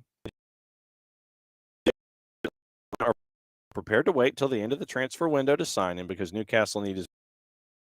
Go back to the Ben Jacobs quote that he had here, that he also gave a new boys confirming what Ben Jacobs said. Ben Jacobs said it here as well. So between the two teams left, chose Ohio over the Irish. So Don Star, good morning, by the way. Thanks for coming in. Don Star says the City Dynasty is going down. Yeah, 4-card. I'm right there with you. Please get your stuff together. Xfinity. Please, please, please, please, please. So Abby hung on until about a half hour ago. Yes, Derek, Misfit Toys. You and I are on the absolute same page. Absolute same page. It's the Island of Misfit Toys. Alex, nicely done. Alex wore the SDH kit to play pickup last weekend. Thank you for that. And once again, you can get that at Olive and York. And you can get everything. You can get it personalized, put whatever you want on the back. It's a Navy jersey. Kaiser Permanente, thanks to them. Thanks to our friends at Beyond Goals. And thanks to you guys for helping out, because net proceeds go to causes there as well. So to help out Soccer for Good in 2025. So thank you, Alex, for that. Once again, you can go to Olive and York. You can go to the Marshall Islands store and get the scarf. You can get soccerdownhere.net. You can get all of our gear. And so keep an eye on all that. Chelsea going, Don Star with a question. Chelsea going for Garnacho. Does that mean Mudryk isn't coming back? I don't think it, for a double negative, I don't think it doesn't mean he's not coming back. I think that once again, when they picked up Mudryk for 8 years, once again, we always talk about being in control of an asset. I think it creates competition. And if they get Garnacho in, we know that Chelsea wants to have all of the toys anyway. So I think what it does is it creates the depth that you're looking for in multiple competitions. And I think what it also does is you find out if Mudryk is in fact expendable. But like I said, first and foremost, it's the depth of competition, and you get to see what's going on and figure out who's juggling whom when it comes to lineups there at Chelsea. So I think it's just adding another piece for the moment and then figuring out if Mudryk, who has been a frustrating time, he has not been what they were paying for. There were flashes, but it has not been consistent. I would probably say that you're looking at someone like Mudryk being on the block. But if you are going to flip Mudryk, it might not be until the summer, just because of all the competitions you're in and what you're trying to accomplish. So that's just, like I said, that's just me. I think that you would be working, you would probably have a week left in the window, in the January window, if you wanted to see if anybody was interested in Mudryk. Maybe not, but we'll see. Let's see. Last thing before we get out of here, what to watch, where to watch it, and how to watch it. Sporting Kansas City looks like they might be signing Manu Garcia, so keep an eye on that as well. So what to watch, where to watch it, how to watch it. You've got soccer on the tube today in various forms. You sit here as I'm trying to stall. All right, so soccer on TV. Now, what you can look at, league stage in Europa League is ending today. So if you are hip, we probably should go over the juice boxes and that before we go. So Europa League, 12:45, Porto and Olympiacos. Lazio and Real Sociedad at 3. 2 to Ine, Hoffenheim and Spurs at 12:25, Manchester United Rangers 2:50. Unimas is simulcasting Manchester United and Rangers. Paramount Plus has League One, Wrexham and Birmingham City at 3. Europa League, and this is on VIX as well. So all of these matchups. Europa League, 12:45, AZ Alkmaar and Roma, Bodo Glimt, Maccabi Tel Aviv, Fenerbahce, Lyon, Hoffenheim and Spurs, Malmo and Twente, Porto Olympiacos, Karabag and FC Anderlecht, 3 o'clock. Frankfurt and Ferencvaros, Elfsborg and Nice, Lazio Real Sociedad, Ludogorets Midtjylland, Manchester United Rangers, PAOK and Slavia Prague, Rigas and Ajax, Union Saint-Gilloise and Sporting Braga. So now, before we get out of here, let's do juice boxes in those and see if anything will be of a surprise. I don't know if it necessarily will be, and we'll lay it all out for you as to who's got what going where and what it 45 and 3 o'clock. All are on Paramount Plus, and Conference League is all up and running, but they don't go until February 13th because they are still they are in their playoff phase starting February 13th. So there is a little bit of separation with Europa League, Conference League, and everything there involving the news. So once again, you have AS Roma favored at a plus 110 at Alkmaar. Minus 179 hosting Maccabi Tel Aviv, who's north of plus 430 in the composite, courtesy of our friends at Odds Portal. Porto, minus 132 hosting Olympiacos, who's a plus 400. Fenerbahce at a plus 102 hosting Lyon, who's a plus 245. Spurs favored at Hoffenheim at a plus 129. Malmo is a slight underdog hosting FC Twente at a plus 177. Twente at plus 159. Victoria Pilsen plus 104 hosting Anderlecht, north of plus 310. Karabakh plus 117 hosting FCSB, who's a plus 243. Eintracht Frankfurt a minus 227 hosting Ferencváros, north of plus 530. Elfsborg a dog at home to Nice, who is a plus 125. Elfsborg a plus 210. Lazio plus 155. Plus 155. Hosting Real Sociedad a plus 200. Ludogorets slight favorite, and I mean slight. They're both within the margin of error at a plus 170. Ludogorets and Midtjylland. Manchester United a minus 217 hosting Rangers at a plus 550. PAOK a plus 170 hosting Slavia Prague at a plus 161. RFS big underdog at home hosting Ajax at a minus 263. Royal Union hosting Braga at a minus 108. Braga is a plus 295. That's your numbers. That's your stuff. That's what to watch out for. Back at 9:05 tomorrow, and we'll get you ready for the weekend. We are going to hear from the head coach at Chattanooga FC, Chris Nugent. We are taping that today at 4 o'clock. You'll hear that in the show tomorrow, probably in the A block, to get you ready for what's going on with Atlanta United, Chattanooga FC, 3 o'clock on Saturday afternoon. But Chris Nugent will be a part of the conversation as well. We are also going to catch up with U.S. CP team men's side player of the year, Jacob Crumley. That'll be up on the network over the weekend as well, and you'll catch up with that. But I'll make all these announcements again tomorrow morning. Wow, that was a long show. So keep an eye on Miggy. Odson Edward not looking likely. Furuhashi looks like he might be going to Rennes for $10 million. No word on Latte Lath, but published reports were kind of saying, having the quiet part out loud, that Middlesbrough was looking to turn this into a bidding war with Premier League clubs. That has not materialized yet. Keep an eye at T's Side Live, and we will let you know the rest of it that's going on there as well. So that's another go-around. Thanks to Jason. Thanks to Nico. Thanks to Nino. Thanks to Jarrett. Thanks to all of y'all for coming by and staying until, good Lord, almost a 3-hour show.